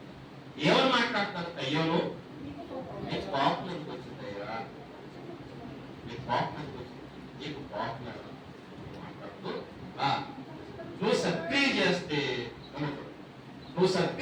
తలెత్తుకోవా, సక్రియ చేయని ఎడలా నీ వాకిట పాపము వచ్చు. గమనించండి, తప్పు చేసేవాళ్ళు ఎవరైతే ఉన్నారో, తప్పు చేస్తున్న వాళ్ళు ఎవరైతే ఉన్నారు, పాపం చేస్తున్న వాళ్ళు ఎవరైతే ఉన్నారు, పాపంలో పాపం అనేది చాలా చిన్న స్థాయి. ఆ రోజు కయ్యం చేసింది ఏంటి? జస్ట్ ఏమొచ్చింది? పాపం వచ్చింది. పాపం వచ్చి ఏం చేశాడు? ముఖం చెలవుచ్చుకోడు. ఎవరి మీద కోపం వచ్చింది? తమ్ముడి మీద కోపం వచ్చింది. కోపం వచ్చి ఏం చేశాడు? ముఖం చెలవుచ్చుకోడు. నేనేమన్నాడంటే పాపం అన్నట్టు. నీకు ఎందుకు కోపం వచ్చింది? పాపం వస్తేనే వస్తుందా? పాపం వాకిపోతుంది. మీరు గమనించండి, పాపం వచ్చినా వస్తుంది. తర్వాత పాపే కాదు, మోహం వచ్చినా వస్తుంది. నీలో కోరికలు చూస్తారు.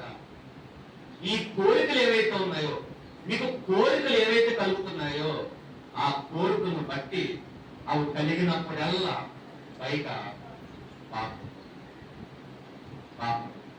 అందుకే దేవుడు అన్నాడు, మోహపు చూపు చూడదు, పాపపు చూపు చూడదు. పాపంతో చూస్తే అది పాపం, మోహముతో చూస్తే ఇది పాపం, ఆశతో చూస్తే అది పాపం, అది పాపం. కొన్నిసార్లు చూసారా, దేని మీద మోహం కలుగుతుంది, మనం దేని మీద వస్తు మోహం అంటారు, ఏదో వస్తువు కావాలనిపించింది, ఏం చేయాలనిపిస్తుంది, దాన్ని నీ దగ్గర లేదు, దాన్ని మోసగించి అంటే కన్నం వేసి తెచ్చేసుకోవాలి. దొంగతనం చేయదు, దొంగతనం చేయదు.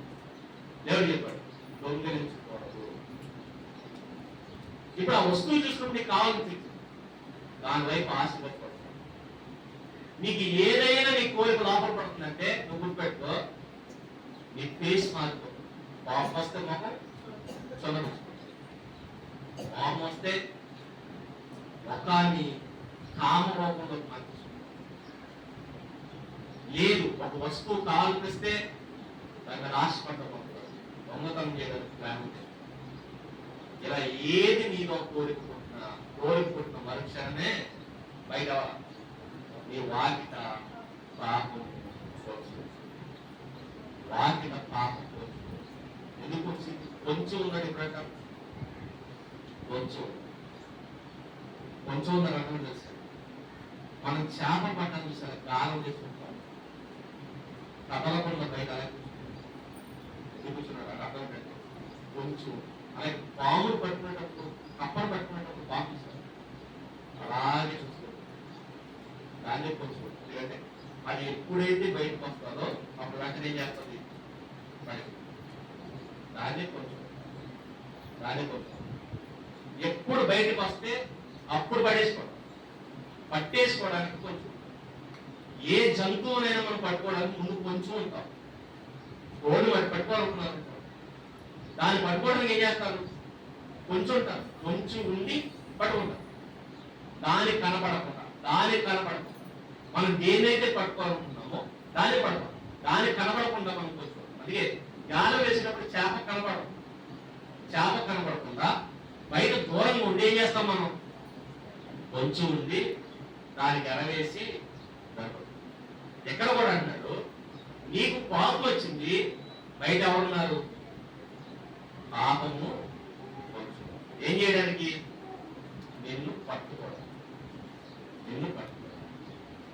ఒక పాము కప్ప గురించి ఎలాగైతే కొంచెం ఉందో, బయటికి రాగానే ఎలా పట్టుకుని మింగేస్తుందో అలా నిన్ను మింగేస్తుంది. కాబట్టి పాపం కొంచెం ఉండును, నీ ఎడల దానికి వాంఛ కలుగు. ఏం కలుగుతుంది కదా, ఏం కలుగుతుంది, వాంఛ అంటే కోరిక, ఇష్టం. ఏ ఇష్టం, ప్రేమ అనుకునే వాంఛ అంటే ప్రేమ కాదు. వాంఛ వేరు, ప్రేమ వేరు. వాంఛ అంటే అర్థమే తెలుస్తా, వాంఛలో రకాలు ఉంటాయి.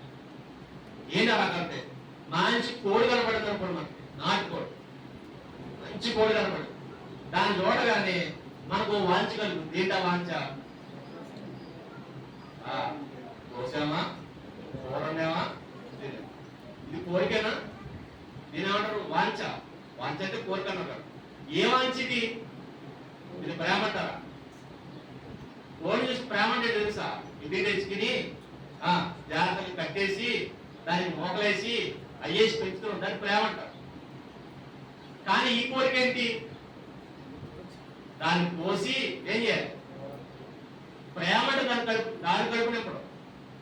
వాంఛ అంటే మన కడుపు, మన కడుపు నింపుకోవడానికి ఏం చేయాలి, దాన్ని కోసేయాలి. ఒక సింహం చెక్కని చూస్తున్నప్పుడు దానికి ఏం కలుగుతుంది, వాంఛ కలుగుతుంది. ఒక పులి ఒక దుప్పిని చూస్తున్నప్పుడు ఏం కలుగుతుంది, వాంఛ కలుగుతుంది.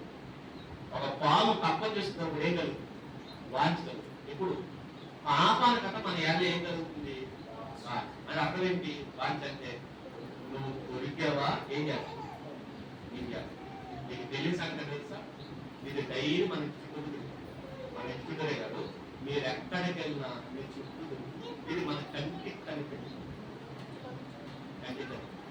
ఇంకోటి ఏంటంటే మనకంటే కయ్యోలు కూడా కనిపించదు. ఎవరికంటే కనిపిస్తుంది? దేవుని కంటే కనిపించి దేవుడు వార్నింగ్ ఇస్తాడు. అయ్యను నువ్వు ముఖం చిన్నపుచ్చుకున్నావు, నువ్వు చిన్నపుచ్చుకోగానే అదిగో అది రెడీగా ఏదది మీరు కూడా నాటకాలు వేశారు అనుకోండి, ఎవరు రెడీగా ఉంటారు? పాపం రెడీ. ఒక పులి దాడి చేసినట్టు దాడి చేస్తుంది, ఒక సింహం దాడి చేసినట్టు దాడి చేస్తుంది, ఒక పాము దాడి చేసినట్టు దాడి చేస్తుంది. మామూలుగా దాడి చేయదు.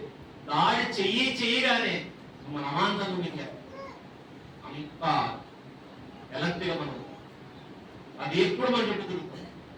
ఇది మన మీద దాడి చేస్తుంది. ఇది ఏ టైంలో దాడి చేస్తుంది? ఎనీ టైం దాడి చేస్తుంది. ఇప్పుడు మన శత్రువు వాడు చెప్పండి, మన శత్రువు మనుషులు తర్వాత, వీళ్ళందరూ తర్వాత, ఈ బలవంతులు ధనవంతులు అందరూ తర్వాత విషయం. ప్రధానమైన శత్రువు వారు తెలుసా మనకి? పాపం. ఇప్పుడు ఈ పాపం నుంచి తప్పించుకోవాలి. దేని నుంచి? పాపం. పాపం బలమైందా మనం బలమైందా? పాపం చాలా బలమైంది. పాపంతో పోరాడాలంటే ఏం చేయాలి తెలుసా? ఏం చేయాలి చెప్పండి? పాపముతో పోరాడాలంటే ఏం చేయాలి? పాపముతో పోరాడాలంటే ఏం చేయాలి? చిన్న విషయం కాదు. పాపంతో పోరాటం అంటే ఏదో ముష్టి యుద్ధాలు చేసినట్టు అనుకోలేదు, కాదు. పాపంతో పోరాడాలంటే కనుక ఒకటి చేయాలట. ఏం చేయాలంటే హెబ్రీకు పత్రిక రాస్తూ భక్తులో మాట అంటాడు. ఏదా మాట అంటే చూడండి, 12వ అధ్యాయం రాయబడుతుంది. ఎప్పుడు రాసిన పత్రిక 12వ అధ్యాయం 2వ వచనం నుంచి రాయబడుతుంది. మనము కూడా ప్రతి భారం సులువుగా చిక్కులు పెట్టు పాపమును విడిచిపెట్టి అన్నాడు. ఏం చేస్తుంది? సులువుగా చిక్కులు పెడతాడు. ప్రతి పాపం ఏం చేయాలి? విడిచిపెట్టాలి. ఎందుకంటే అది ఈజీగా నేను నిలబెట్టేస్తాను. సులువుగా అనక బయటికి వెళ్ళిపోవాలి. తర్వాత విడిచిపెట్టాలి అని మాట్లాడుతూ ఇలా కిందకు వచ్చేసరికి ఆయన అన్నట్టు 4వ వచనం మీరు పాపముతో పోరాడుటలో రక్తము కారణంతగా. పాపంతో ఫైటింగ్ అంటే ఎలా ఉంటుంది తెలుసా? పాపముతో పోరాడుటలో రక్తము కారణంతగా ఇంకా దాన్ని ఎదిరించారు. దాన్ని ఎదిరిస్తే ఏమైపోద్ది? రక్తం బయటకు వచ్చేటట్టు ఎదిరించాలి. తెలుసా మీకు? రక్తం బయటకు వచ్చారు. ఏం చేస్తే మొత్తం మామూలు పడుతుంది, మొత్తం మామూలు పడుతుంది. రక్తం బయటకు వచ్చేటట్టుగా పోరాడాలి. రక్తము కారునంతగా మీరు దాన్ని ఏం చేయలేదు, ఎదిరించలేదు. మీరు దాన్ని ఎదిరించలేదు. పాపాన్ని ఏం చేయలేదు మనం. పాపాన్ని ఎదిరిస్తే ఏమవుద్ది? రక్తం బయటకు వచ్చేస్తారు. దాన్ని ఎదిరించడం అంటే ఈజీ అనుకున్నారు, దాంతో యుద్ధం అంటే ఈజీ అనుకున్నారు. పాపముతో యుద్ధం అనేది సామాన్యమైనది కాదు. పాపపు టెంప్టేషన్ అనేది సామాన్యమైనది కాదు. ఆ టెంప్టేషన్ జయించడానికి అవసరమైతే ఏం చేయాలట? రక్తం బయటకు వచ్చారు. రక్తం. అందుకే పౌలు గారు అంటాడు, నేను నా శరీరం ఏం చేస్తున్నాను? అనేకులు ప్రకటించిన తర్వాత నేనే భ్రష్టుడు అయిపోతానేమోనని నేను నా శరీరాన్ని ఏం చేస్తున్నాను? నలకు. ఏం చేస్తున్నాడు? నలకు. మీకు తెలుసా? కొన్నిసార్లు మీరు గమనించారు, నిద్ర రాకుండా ఉండడానికి ఏం చేస్తారు తెలుసా? వాళ్ళు బిల్లు కొట్టారు. నిద్ర బాగా వస్తుంది అనుకోండి, ఏం చేస్తారు? వాళ్ళు బిల్లు కొట్టారు. అది అర్థమైంది. నిద్ర రాకుండా అంటే ఏం చేయాలి? ఈ శరీరానికి బాధ కలిగింది. ఏంటి నిద్రని జయించడానికి శరీరానికి బాధ అయితే నిద్ర అనేది ఆఫ్టర్ ఆల్ నిద్ర పాపం కాదు. నిద్రని గెలవడానికి శరీరాన్ని బాధపరుచుకోవాలనుకుంటే పాపం మన కోరిక. దాన్ని గెలవాలంటే ఈ శరీరాన్ని ఎంత నలపడం తెలుసా? ఈరోజు పాపానికి ఎందుకు పడిపోతారు అందరూ? పాపానికి ఎందుకు బాధిపోతారు తెలుసా? ఎవడూ కూడా దాన్ని ఎదిరించండి. మరి ఏమైపోతున్నారు? దానికి దొరికిపోతారు. గెలవడానికి ట్రై చేయాలి. పాపాన్ని ఎదిరిస్తే ఖచ్చితంగా రక్తం బయట.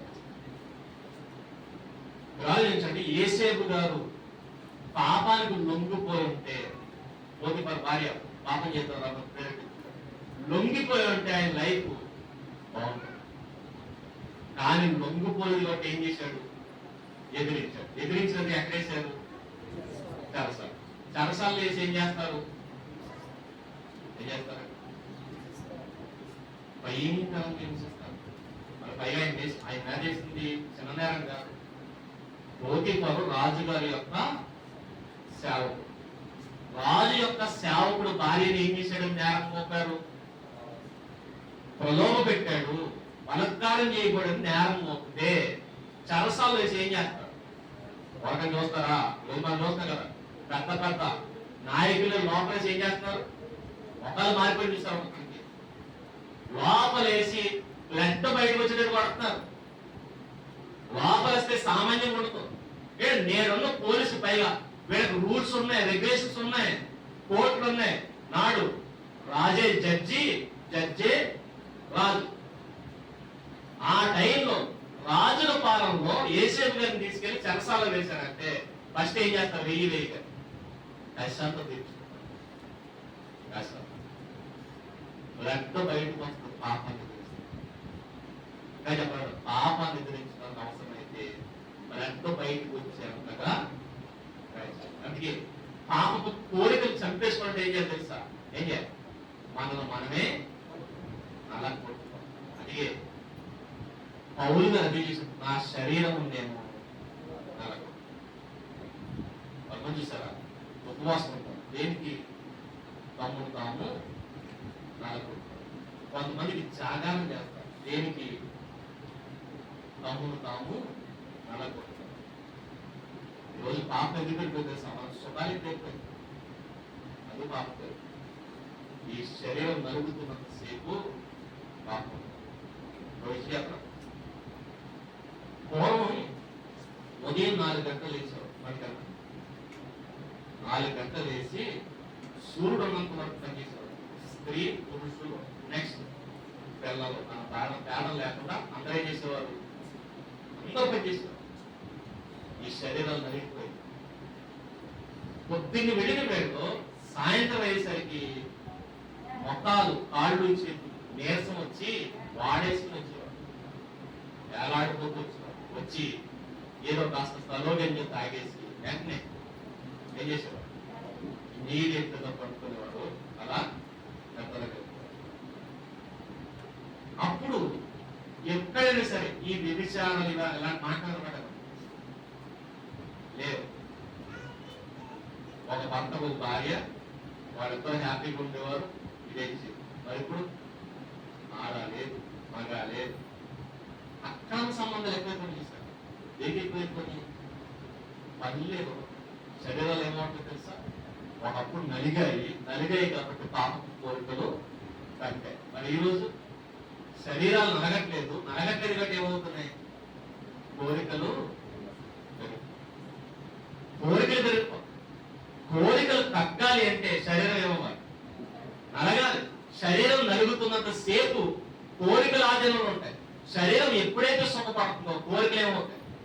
అందుకే ఒకవేళ మీలో కనుక పాపపు ఎచ్చలు ఏవైతే ఉన్నాయో, కోరికలు ఏవైతే ఉన్నాయో ఎక్కువ అవుతున్నాయి అనుకోండి, ఒకటే చెక్క ఏంటి? ఈ శరీరాన్ని ఏం చేయాలి? తెలిసి సాయంత్రం నలగొట్టే తప్ప కోరికలు సాగుతుంది.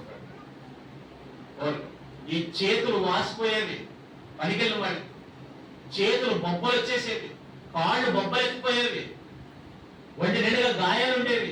ఈ గాయం ఏంటా? ఇగో కోసేటప్పుడు తగిలింది, లాగేటప్పుడు తగిలింది, పొడిచేటప్పుడు తగిలింది. ఒంటి నిండుగా దెబ్బలు, ఆ దెబ్బలకు తగిలినటువంటి గాయాల వల్ల కారుతున్నటువంటి రక్తాలు, ఆ రక్తాలు తీసుకొచ్చారు. మరి ఇప్పుడు ఏమీ లేవు. అందుకే కోరిక ఇది భయంకరమైన ఈ భయంకరమైన పాపాలు ఎదురించడానికట ఏం చేయాలి?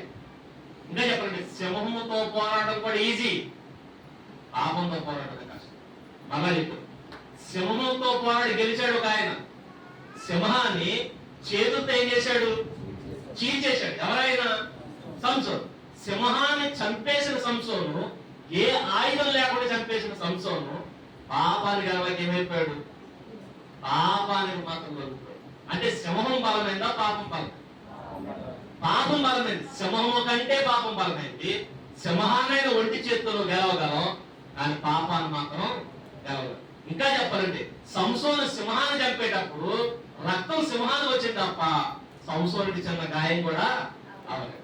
కానీ పాపం గెలవలేక, ఆ పాపముతో పోరాడలేక కళ్ళు పోగొట్టుకున్నాడు. ఒళ్ళంతా గాయాల పాలయ్యాడు. చివరికి తన ప్రాణాలనే పాపం అంత భయంకరం. దాని గెలవ. ఇప్పుడు ఈ పాపం నుంచి గెలవాలి. ఈ పాపం నుంచి గెలవాలంటే ఏం చేయాలి? ఈ పాపం సింహము కంటే బలమైంది. ఇది ఎక్కడ తిరుగుతుంది? ఎప్పుడు మన చుట్టూ తిరుగుతుంది. ఇప్పుడు దీని నుంచి కాపాడుకోవడానికి మనం ఎడగలం. మనుషుల నుంచి కాకపోయినా, బయట ఉన్నటువంటి సమస్యల నుంచి కాకపోయినా, పాపం నుంచే నిన్ను కాపాడుకోవడానికి ఎక్కడ రావాలి? ఈ శత్రువు పాపం అయితే ఆ పాపం నుంచి రక్షించగలిగే ఏకైక ఆస్తి ఎవరు? ఆయన తప్ప ఇంకెవరు పాపము నుంచి మనల్ని కాపాడు. అలా మనల్ని పాపము నుంచి కాపాడడానికి ఆశ్రయమైన ఉంటాడు. అలాంటి ఆశ్రయం కలిగిన, ఎందుకంటే అదే విషయాన్ని చెప్తుంటాడు రోమిలి పత్రిక రాస్తూ, మీరు ఆయన ఆశ్రయించాలి. ఎలా ఆశ్రయించాలి? ఈ పాపము నుంచి మనల్ని మనం కాపాడుకోవడానికి ఎలా ఆశ్రయించాలి ఇన్ని అని చెప్పిన మాటలు రోమిలి రాసిన పత్రిక 13వ అధ్యాయం చూడండి. రోమిలి రాసిన పత్రిక 13వ అధ్యాయం రాయబడుతున్న సందర్భాన్ని మీరు చూడగలిగితే 13వ అధ్యాయం 14వ వచనం నుంచి రాయబడుతుంది. మెట్టుకు ప్రభువైన యేసుక్రీస్తును ధరించుకొనిన వారై. ఏం చేయాలి? ధరించుకోవాలి. ధరించుకోవాలంటే ఈ బట్టలు ఎలాగైతే ధరించుకున్నామో ప్రభువుని ఏం చేయాలట? ధరించుకోవాలి. అంటే బట్టల్లోకి ఎలాగైతే మనం వెళ్ళిపోయామో ప్రభువులోకి మనం ఏమైపోవాలి? వెళ్ళిపోవాలి. ఇంకా చెప్పాలంటే కుందేలు బండ సందుల్లోకి ఎలాగైతే వెళ్ళిపోయిందో నువ్వు ఎక్కడికి వెళ్ళిపోవాలి? ప్రభువులోకి వెళ్ళిపోవాలి. కుందేలు బండ సందులోకి వెళ్ళిపోతే కుందేలు కనపడదు, పైకి ఎవరు కనపడతారు? బండ కనపడతారు. నువ్వు ప్రభువులోకి వెళ్ళిపోతే పైకి ఎవరు కనపడతారు? ప్రభువు కనపడతారు తప్ప నువ్వు కనపడ. అంటే నువ్వు కనపడకుండా ప్రభువే కనపడేటట్టు నువ్వేమైపోవాలి? లోపలికి వెళ్ళిపోవాలి.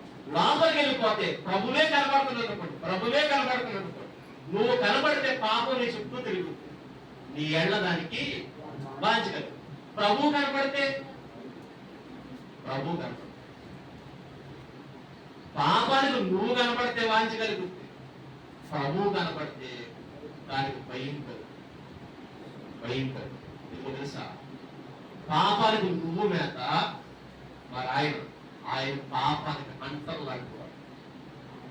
పాపాన్ని వెంటాడి వేటాడి మరి చంపాడు.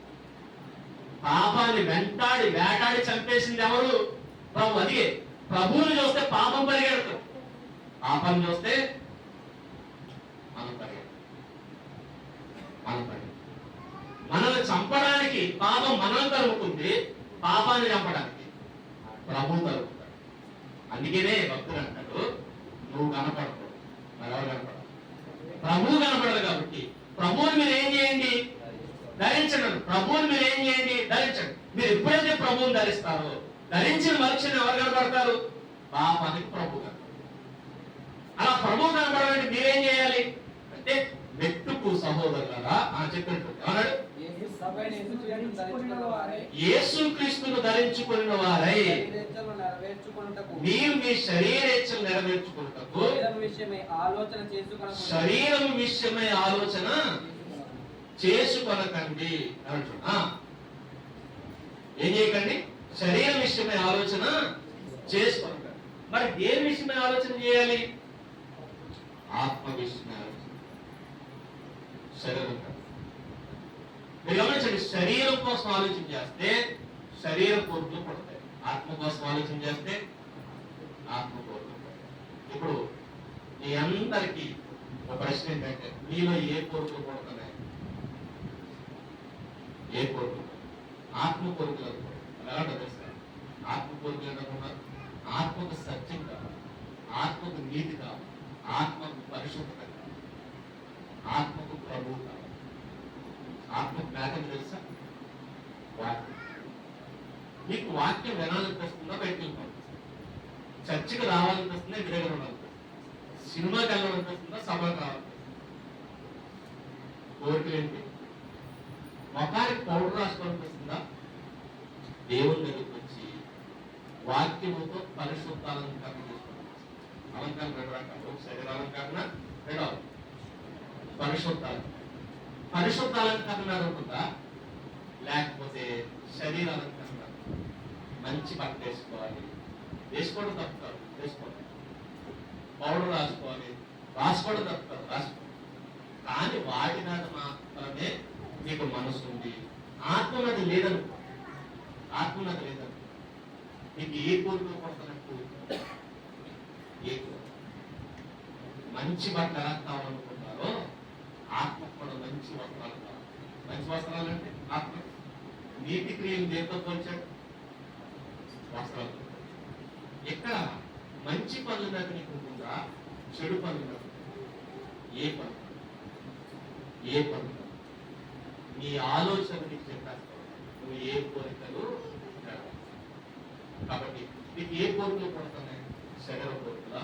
అయితే నువ్వు ఇక ప్రభువుని ధరించుకో. ప్రభువుని ధరించుకున్న వాడికి ఏ కోరికలు పడతాయి? ఆత్మ కోరికలు. ఆత్మ మీదే ఆలోచించాలి.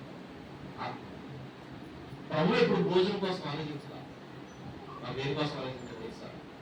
నీకు తెలియని ఆహారం నాకు. సమరయ స్త్రీతో మాట్లాడుతూ చూస్తారా? శిష్యులందరూ దేని గురించి ఆలోచిస్తున్నారు? భోజనం. ప్రభు దేనికోసం ఆలోచిస్తున్నారు? సమరయ రక్షణ కోసం ఆలోచించారు. ఈ సమరయకు భోజనం ఎలా? ఏ భోజనం? ఆత్మ. వాళ్ళకి ఆత్మాహారం ఎలా పెట్టాలని ఆయన ఆలోచించారు. ఆహారం ఎలా తినాలని వీళ్ళ కోరిక శరీర సంబంధం అండి. ప్రభు కోరిక చెప్పండి. మీకు ఎవరికైనా వాక్యం చెప్పాలనిపిస్తుందా? వాక్యం చెప్పించాలనిపిస్తుందా? లేక వాక్యం వినాలనిపిస్తుందా? అలా అనిపిస్తుందండి. ఏ కోరిక? నాకు వాక్యం అంటే అసలు కొరకెక్కదన్నట్టు కొంతమంది గమనిస్తే కొంచెం చర్చకి అనుకోండి. వాక్యం మొదలంటగానే తల చేసి పరిగెడుతున్నారు. వాడికి అంటే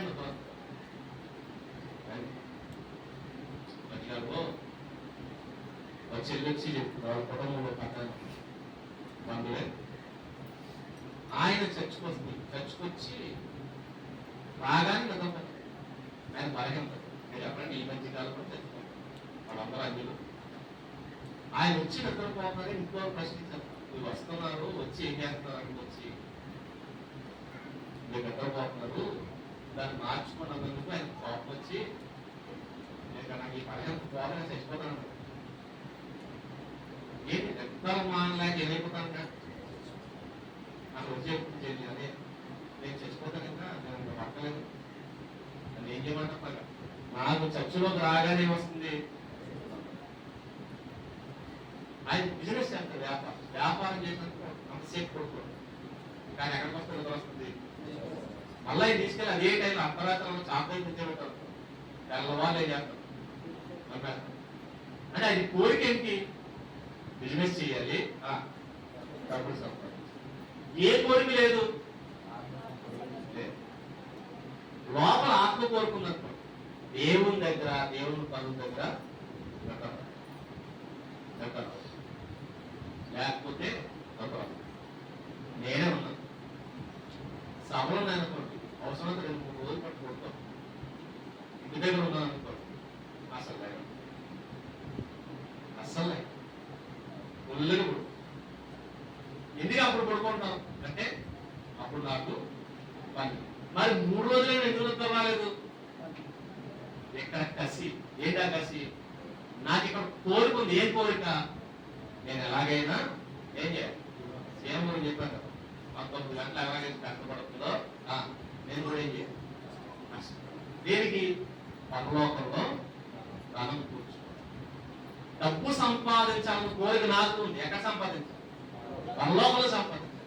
ఆ కోరిక అక్కడ ఉంది కాబట్టి 3 రోజులు కాదు 4 రోజులైనా గంటలు. మరి ఇంటి దగ్గర ఉంటే ఇంటి దగ్గర నాకు బిజినెస్ చేసుకుంటే ఏమవుతుంది? డబ్బులు వస్తాయి. కానీ అప్పుడు బిజినెస్ ఎందుకంటే ఇక్కడ సంపాదన ఎప్పుడో పోయింది చచ్చి. ఇప్పుడు సంపాదన ఎక్కడ వదిలేస్తా, ఎక్కడ పరలోకంలో సంపాదించు, పరలోకంలో సంపాదించు. ఇది ఆత్మ కోరిక అని అంటాడు. శరీర ఇచ్చలు నెరవేర్చుకోవడానికి దేని గురించి ఆలోచించద్దు, శరీరం కోసం మీరు ఆలోచించండి. మరి దేని కోసం ఆలోచించండి? ఆత్మ కోసం ఆలోచించేవాడు ఎక్కడికి దాక్కుంటాడు? ఇప్పుడు మీరు ఎక్కడ ఉన్నారు? మాకు ఇంకా శరీర కోరికలు కొడుతున్నాయి అంటే మీరు ఎక్కడ ఉన్నారు చెప్పండి. బండనే మీరు ఆశ్రయించారు, బండ సందులోకి మీరు వెళ్ళలేదు. మీకు లేదండి మాకు శరీర కోరికలు పట్టట్లేదు, మాకు ఎనీ టైం దేని మీద ఉంది? ఆత్మ మీద ఉంది. ఆత్మ ఆలోచనలే ఉన్నాయి, ఆత్మ సంబంధమైన కోరికలు ఉన్నాయంటే మీరు ఎక్కడ ఉన్నారు? బండ సందులో. ఇప్పుడు చెప్పండి, మిమ్మల్ని ప్రశ్నించుకోండి, మీరు బండ సందులో ఉన్నారా బయట ఉన్నారా? బండ సందులో ఉన్నారా బయట ఉన్నారా? నాకు చెప్పండి. ఎందుకంటే మీరు ఇప్పుడు చెప్పిన అబద్ధం చెప్పారు. ఎందుకంటే నన్ను గుర్తు పట్టడం కోసం ఏమంటారు? మేము ఎక్కడ ఉన్నాం? బండ సందులోనే ఉన్నాం చెప్తాం. నాకు చెప్పండి, కానీ మీకు మీ మనస్సాక్షి తెలుసు మీరు ఎక్కడ ఉన్నారు. రెండవది పైన ఉన్న దేవునికి. కాబట్టి మీ మనస్సాక్షి ఏం చెప్తుంది? నువ్వు బయట ఉన్నావని చెప్తుందా? లేదు ఆల్రెడీ ప్రభువును ధరించుకున్నావు. నువ్వు ప్రభువును ధరించుకుంటే, ప్రభువే పైకి కనపడుతుంటే ఆత్మ సంబంధాన్ని కోరుకుంటాయి తప్ప శరీర సంబంధాన్ని కోరుకోరు. నీ మనస్సాక్షి చెప్తుంది నువ్వు లేదు ప్రభువును ధరించుకున్నావు. అలా చెబుతుందా? మీరు ధన్యులు. మీరు ఎవరిని ఆశ్రయించారు? మనల్ని ఆశ్రయించారు. మీరు పాపం అనే శత్రువుకు చాలా దూరంగా బతుకుతున్నారు. లేదు, పాపము కోరికలు ఎక్కా పడుతున్నాయా? అయితే మీరు ఎక్కడ ఉన్నారు? బయట ఉన్నారు. మీ చుట్టూ ఎవరు తిరుగుతున్నారు? ఆ పాపం మీకు కేలం వేసి లాగడానికి ప్రయత్నిస్తారు. ఆ కేలం వేసి లాగడానికి ప్రయత్నిస్తారు. దానికి చెక్కకుండా చేపడండి. కాబట్టి ఈ విషయంలో ఏ విషయంలో? పాపాన్ని చేయించడం విషయంలో చాలా కేర్ఫుల్. అలా ఉంటే అందుకనే లేదండి నా బలహీనతను వెంటాడుతుందంటే ఇంకా బండ సంఖ్యలోకి ఈ రోజే ఆయన ఆశ్రయించి ఆయన చెంతకు వచ్చి ఆయన్ని కాపాడటానికి సిద్ధముగా ఉన్నాడు. ఇంకా చెప్పాలంటే పాపము నుంచి రక్షించగలుగుతాడు ఆయన తప్ప ఇంకో సమర్థుడు లేదు. ఏ చెట్టు ఏ నీరు గమనించండి. మొన్నే ఉపమేళ జరిగిందా? జరుగుతుందా? జరిగిపోయిన దాంట్లో చాలా మంది ఏం చేశారు సార్? ఎక్కడెక్కడి నుంచో వచ్చి ఏం చేశారు? మునిగి వెళ్ళిపోయారు. మునుగుతున్న వాళ్ళ ఫీలింగ్ ఏంటి? మా పాపాలన్నీ పోయాయి. వీళ్ళ పాపము నుంచి ఎవరు కడిగేశారు? ఎవరు రక్షించాలనుకున్నారు? ఆ నీరు రక్షించారు. నీరు రక్షించిందా? నీరు రక్షించారు. నీరు పాపమును రక్షించారు. అలా చెప్తున్నారు.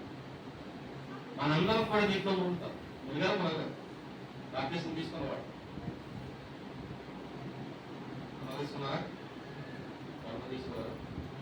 తొందరగా తీసుకోలేదని మీరు పంట సందర్భంగా వెళ్ళాలి.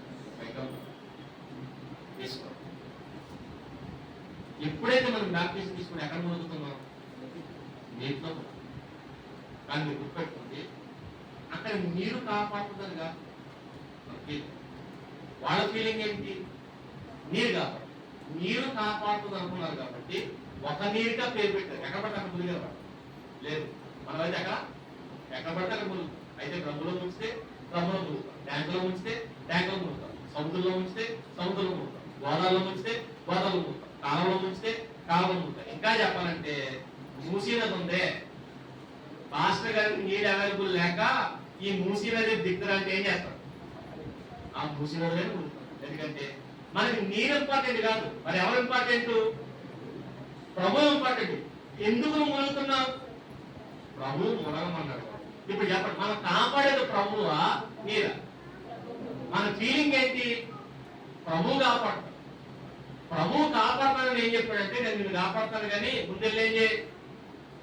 బాప్తిసం తీసుకెళ్ళాలి, నేను కాపాడతాను. ఇక్కడ కాపాడేది ప్రభువు తప్ప నీరు మాత్రం కాదు. అందుకే మనకి నీరు ఇంపార్టెంట్ కాదు. మరి వాళ్ళు దేన్ని నమ్ముతున్నారు? నీటిని నమ్ముతున్నారు. అందుకే ఒక ప్రదేశం చూసుకుంటారు, ఒక నది చూసుకుంటారు, ఒక ప్లేస్ చూసుకుంటారు, అక్కడికి వెళ్తారు. ఆ నీరే వాళ్ళని కాపాడుతున్నారు. కానీ మన ఫీలింగ్ అది కాదు. ఒకవేళ మీరు అలా తీసుకునేది, మీరు అలా తీసుకుంటే ఆపేస్తుంది కాదు. మనం కాపాడేది నీరు కాదు, ఎవరు? ఆ నీటిని కలిగించిన వాడు, ఆ నీటి మీద అధికారం కలిగిన వాడు మనల్ని కాపాడు. మనం కాపాడిన వాడు నీటిని కలిగించు. కాబట్టి నీటి మీద అధికారం కలిగిన ఆయన చెప్పాడు, మీరు వెళ్ళి నా నామములో మీరు ఏం చేయండి, ప్రార్థిస్తుంది. కాబట్టి మన కాపాడేది వాళ్ళు ఏమనుకున్నారు, నీరు కాపాడుతూ. బయట వాడి పాపాల కోసం ప్రయత్నం చేస్తుంటారు. కానీ విచిత్రం ఏంటంటే మనం నీటిలో మునిగి వచ్చిన తర్వాత పాపం మనకు భయపడుతుంది. ఎందుకంటే మనం ఎవరిని ధరించుకున్నాం, కానీ వాళ్ళ నీటిలో మునిగి వచ్చిన తర్వాత కూడా పాపం వ్యక్తి పరిస్థితులు భయపడుతుంది. ఎందుకంటే వాడు మునిగినప్పుడు పాపాన్ని వాళ్ళు ఏమి చేయలేదు. కానీ మనం మునిగితే మన ప్రభు పాపాన్ని మన్నించి వేరు చేస్తారు. యోన కడుపులో నిలుగా, చేప కడుపులో యోన ఎలాగైతే ఉన్నాడో, చేప కడుపులోంచి బయటికి ఎలాగైతే యోనం లాగాడో, పాపపు గర్భములోకి వెళ్ళిపోయి మనల్ని ఏం చేస్తాడు, యోనాన్ని బయటికి లాగినట్టు లాగి రోడ్డుని పడేస్తాడు. ఇది ప్రభు మనకు చేసే. కాబట్టి మనం ఆశ్రయించాల్సింది ఎవరిని? ప్రభు. లీడర్గా ప్రభు. మనం ఆశ్రయించిన ప్రభు. అలాంటి ఆశ్రయం మనం. అందుకే ఆ ప్రభువే మనం కాపాడుతాడు, ఆ ప్రభువే మనం రక్షిస్తాడు. దేని నుంచి రక్షిస్తాడు? నెంబర్ 1 పాపం నుంచి రక్షిస్తాడు. నెంబర్ 2 బలవంతుల నుంచి రక్షిస్తాడు. నెంబర్ 3 ఎలాంటి శత్రువు నుంచి అయినా కాపాడతాడు. సమస్య నుంచి కాపాడతాడు, శోధ నుంచి కాపాడతాడు, కష్టాల నుంచి కాపాడతాడు, కన్యాల నుంచి కాపాడతాడు. దేని నుంచి అయినా కాపాడడానికి ఆయన అన్నిటికంటే ఇంపార్టెంట్. మిగిలినవేవి కాదు. కానీ కష్టాలు, కన్నీరు, శోధనలు, బాధలు, ఇబ్బందులు అన్నీ ఎప్పుడు ఉంటాయి. కానీ మనల్ని ప్రాముఖ్యంగా కాపాడుకోవాల్సిన ఎవరి నుంచి? పాపం. ఆ పాపం నుంచి కాపాడడానికి ఆయన తప్ప ఇంకో దిక్కుమని గారు లేదు. అలా కాపాడగలిగే ఏకైక రక్షకుడు యేసుక్రీస్తు ఒక్కడే అని ఎవరు ఆశ్రయిస్తారు? ఎవరు? జ్ఞానము కలిగిన వాడు ఆశ్రయిస్తారు. జ్ఞానం లేనివాడు ఎవరు?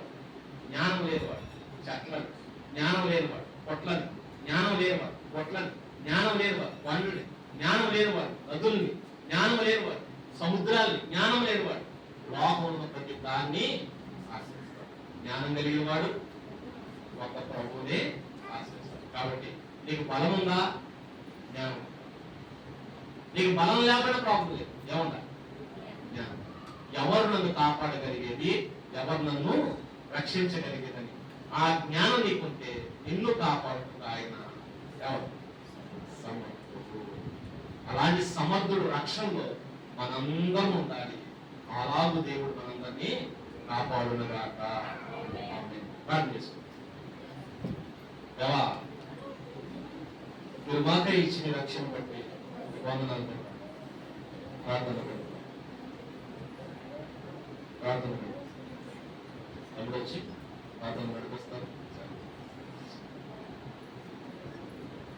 అందరూ కొద్దిసేపు దేవుని సన్నిధిలో ప్రార్థన.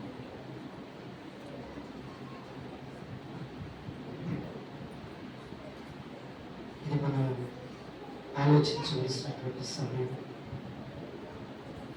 అందరూ కూడా కళ్ళ మీదకి వచ్చి మనం పరిశీలించుకుంటాం. మనం బయట ఉన్నామా, బండ సందులో ఉన్నామా, మన ఆశ్రయం ఎవరు, ఎవరిని ఆశ్రయిస్తూ ఉన్నాం? చిన్న కుండెల్లో బలము లేనిచ్చి కానీ విప్పేటు సొంతలను ఆశ్రయిస్తూ ఉన్నాయని మనది.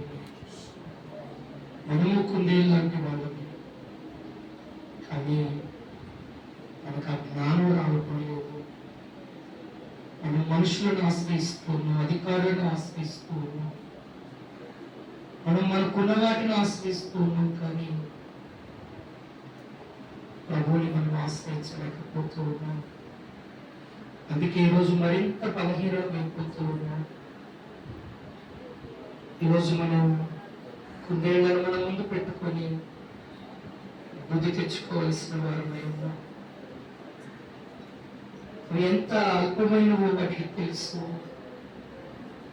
ప్రతి జీవికి ఏదో ఒక బలము ఉంది, కానీ దానికి ఎలాంటి బలము లేదు. కానీ దాని బలం ఏదని గుర్తించింది అంటే, బండే నా బలముని. ఈరోజు నీ బలం ఎవరు? నీ బంధువుల, నీ రక్త సంబంధుల, నీకున్న ఆస్తి అంతస్తుల, నీకున్న వాళ్ళ? ఏది నీ బలం అనుకుంటున్నావు? నువ్వు ఏది బలం అనుకుంటావో అవన్నీ నీ బలహీనతలు. కానీ దేవుడే నీ బలం అని నువ్వు గుర్తించగలిగితే ఆయన ఎన్నటెన్నటికీ బలపడుతుంది. రోజు ఎవరిని ఆశ్రయించి దాగి ఉండటానికి ప్రయత్నం చేస్తూ ఉన్నాం. ఆలోచించు ప్రియ సంగమా, ప్రియమైనటువంటి దేవుని బిడ్డ, ఒక్కసారి హృదయాలను పరిశీలన చేసుకుందాం. ఈరోజు పాపము మనకి ప్రధానమైనటువంటి శత్రువుగా ఉన్నాడు. ఈరోజు శరీరేచ్ఛలు గుట్టలు గుట్టలుగా మనలో తయారవుతూ ఉన్నాయి, పుడుతూ ఉన్నాయి. అవి మన మీద వాంఛను పెంచుకుంటూ ఉన్నాయి. ప్రతిరోజు మన చుట్టూ తిరుగుతూనే ఉన్నాయి. మనం బయట ఉన్నాం కాబట్టి అవి మన మీద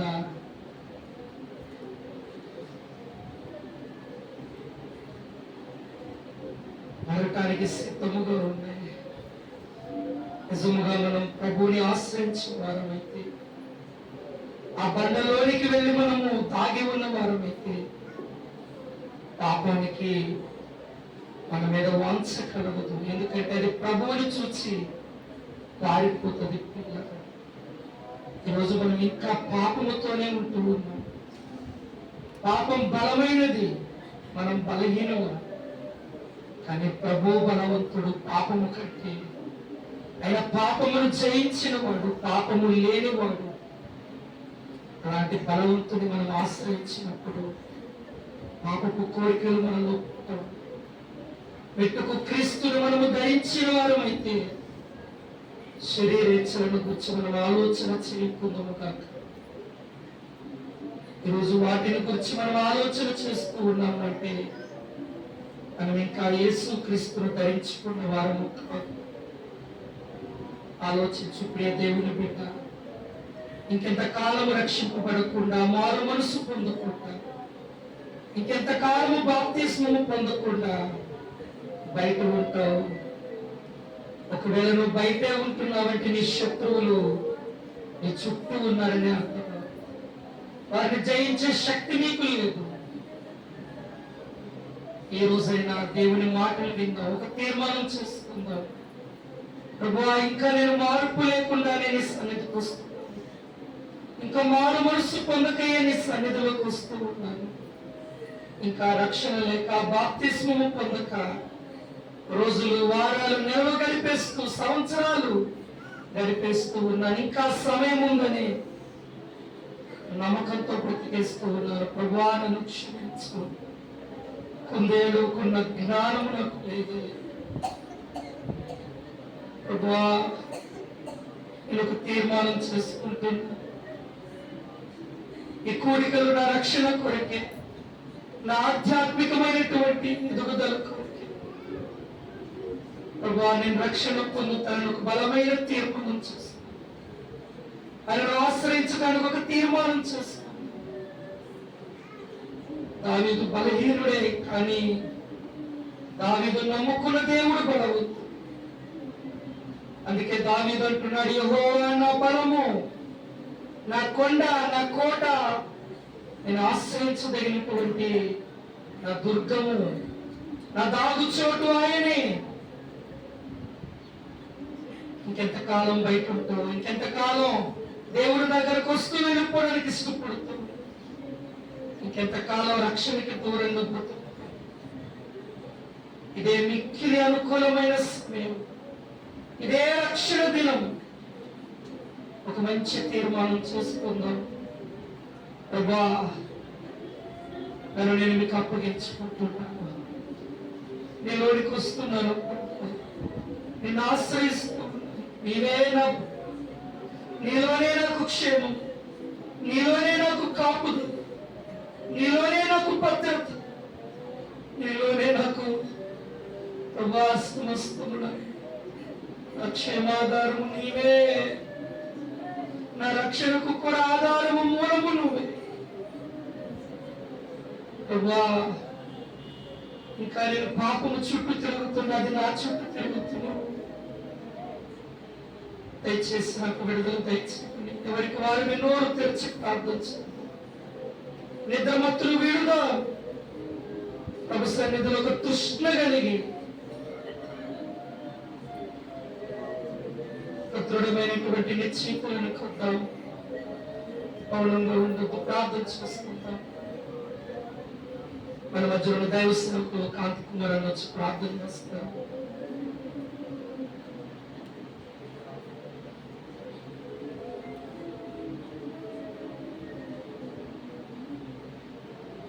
ఎవరు మౌనంగా ఉండదు, అటు దిక్కులు చూడదు దయచేసి.